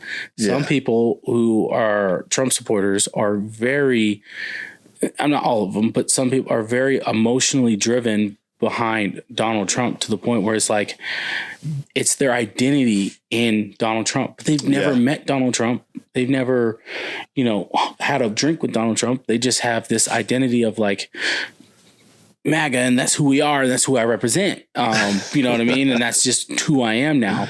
When Bush was president, you didn't have people who were like almost like Bush lights. They're like, these are my Bush people, and we're all Bush, and we're all Obamas. And if you come in, or we're the Romney people. If you come in here with the wrong attitude, us Romney people will let you know. You know what I mean? Like, it's just so many. It's because I feel like a lot has to do with because so many people have their identity wrapped around their political ideology, when it's like, no, your political ideology and then your who you are as an individual should always be different. And it's just separated, not different, but separated to the point where you can say, politically, I believe this. However, as an individual or as who I am, I do believe this, right? And they can intertwine, but not necessarily both need to drive who you are as an individual, if that makes sense. No, it does. It makes plenty of sense. And you're absolutely right. I think now people just tend to cling on emotionally now, find some emotional attachment, and then they react. Yeah, naturally. They're like, people are defending these candidates as like they're their best friends. Dude, I know. And it's like, hey, like, I don't need you to defend that person like that. I just need you to explain to me, what do you care about within a president, right? Do you care about the character, or do you care about policies? Which, in my opinion, we should care more about policies than we care about character. Yes. But a lot of people can't name a single policy.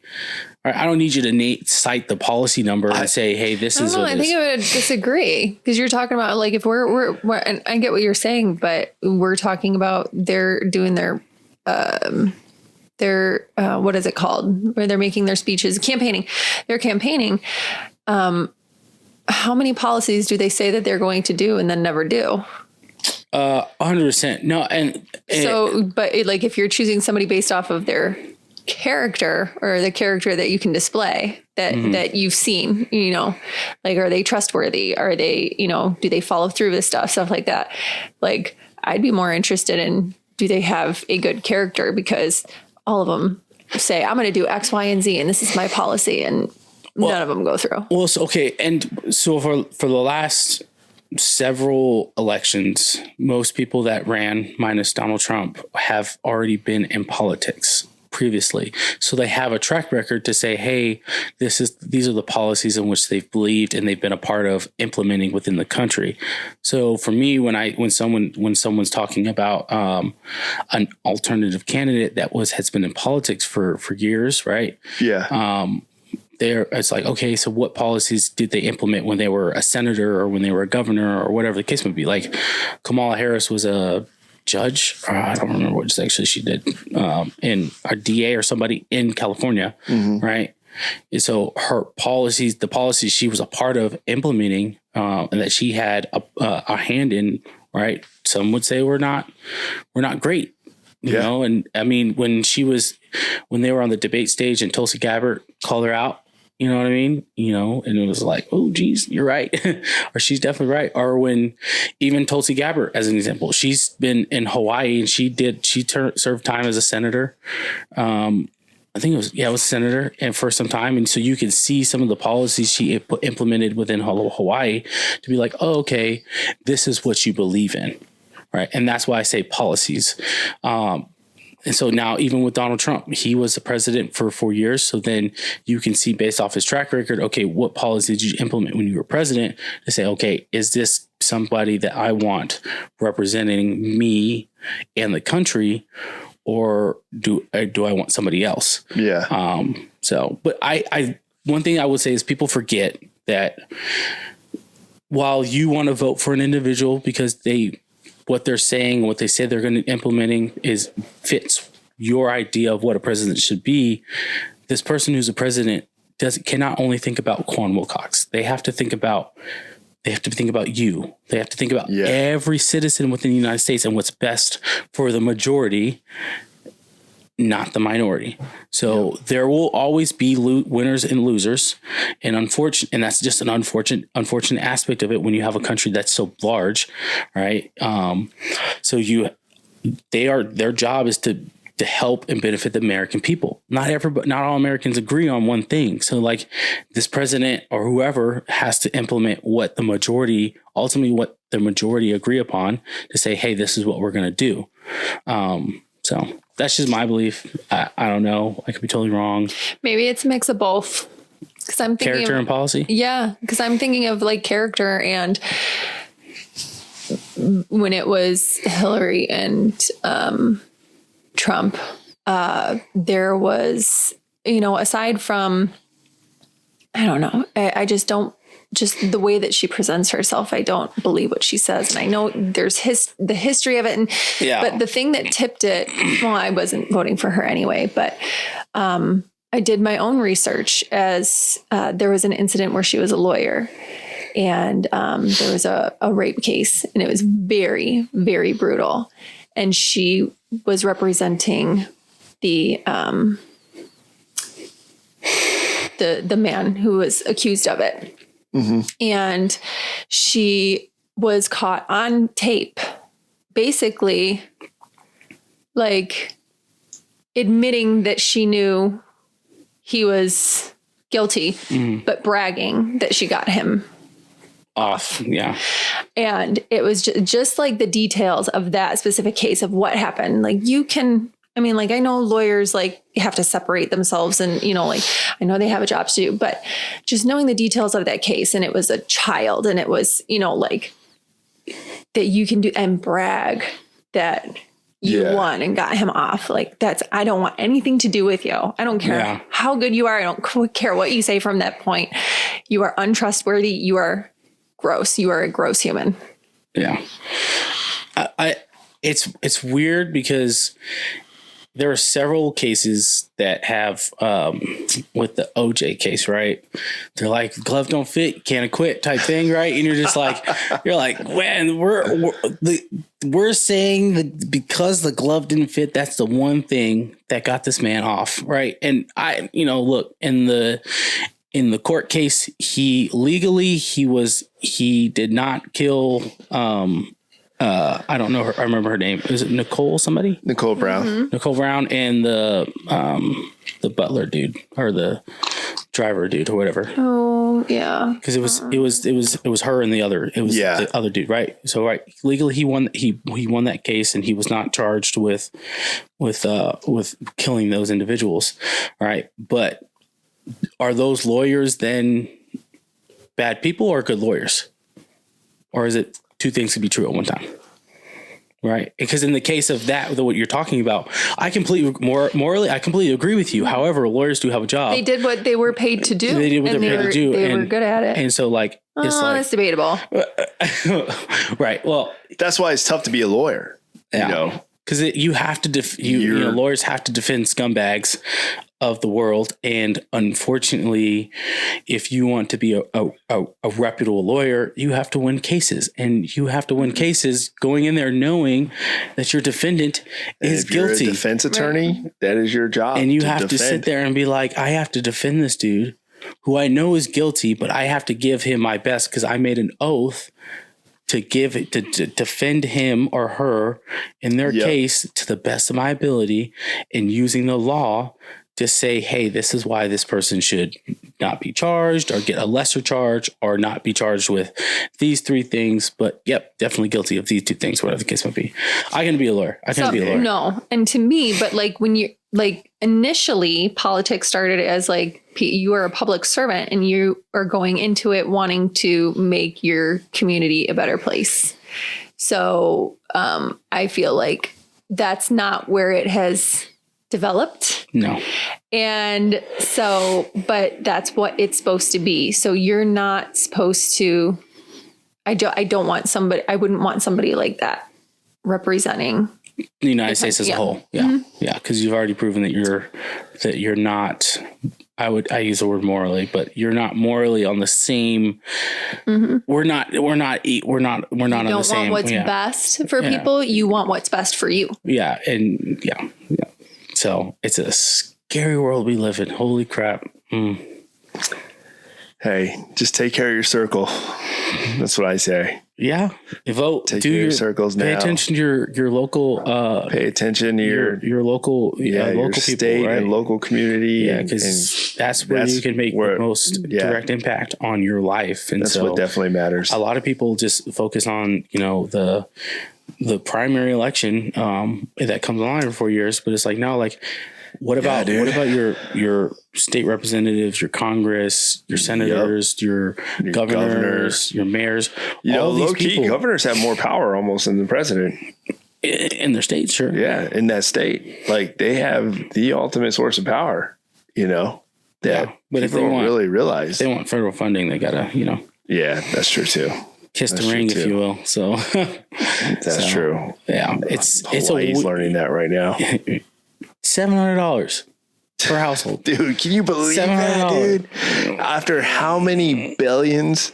Okay, so I will say I was listening to something that was said, and that I think that it doesn't make it right, but unfortunately it is the reality of the situation is the funds that are going to Ukraine, because I know what you're talking about. The funds going to Ukraine are a different pool of funds that are pulled from a natural disaster situations that are available. So that being said, do I think that it should be more than $700? 100%. Because if we have the ability to shell out billions of dollars to another country in their aid and their war effort, we should be able to find money and, I say find money, but like they have the money, build money to help a state and within our country, within our country, to help those families in needs. Basically taking care of your own. It comes down to that aspect. Taking care of your own and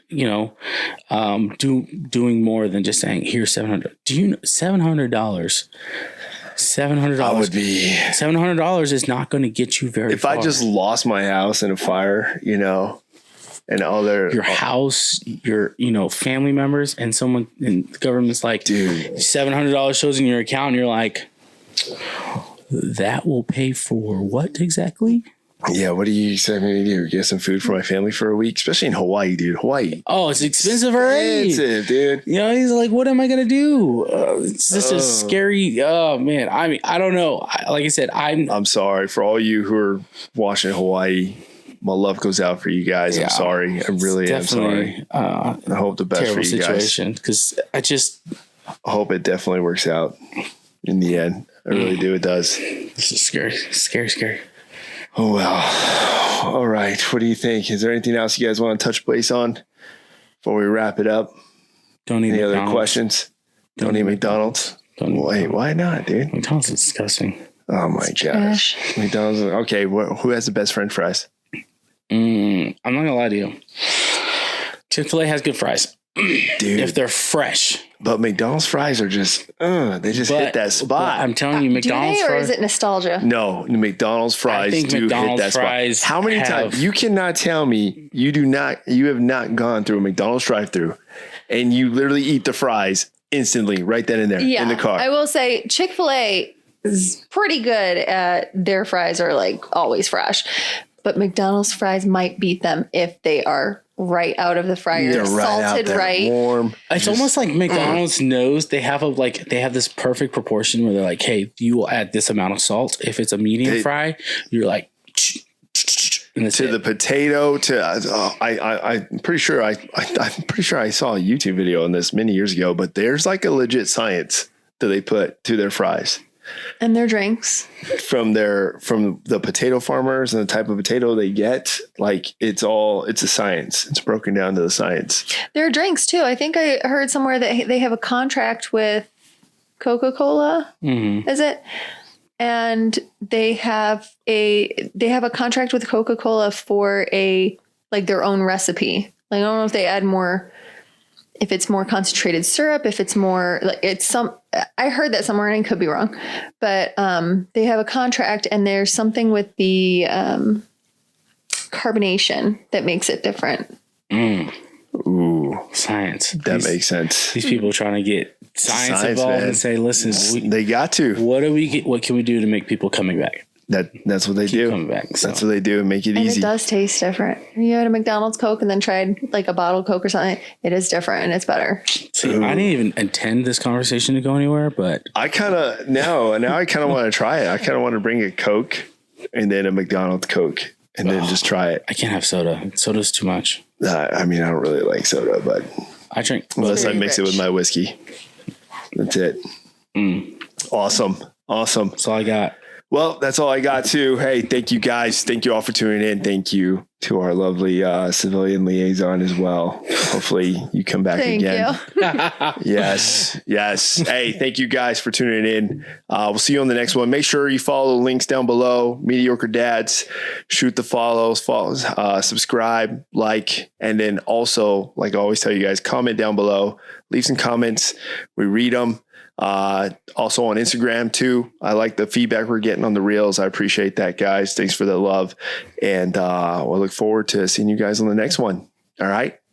Out.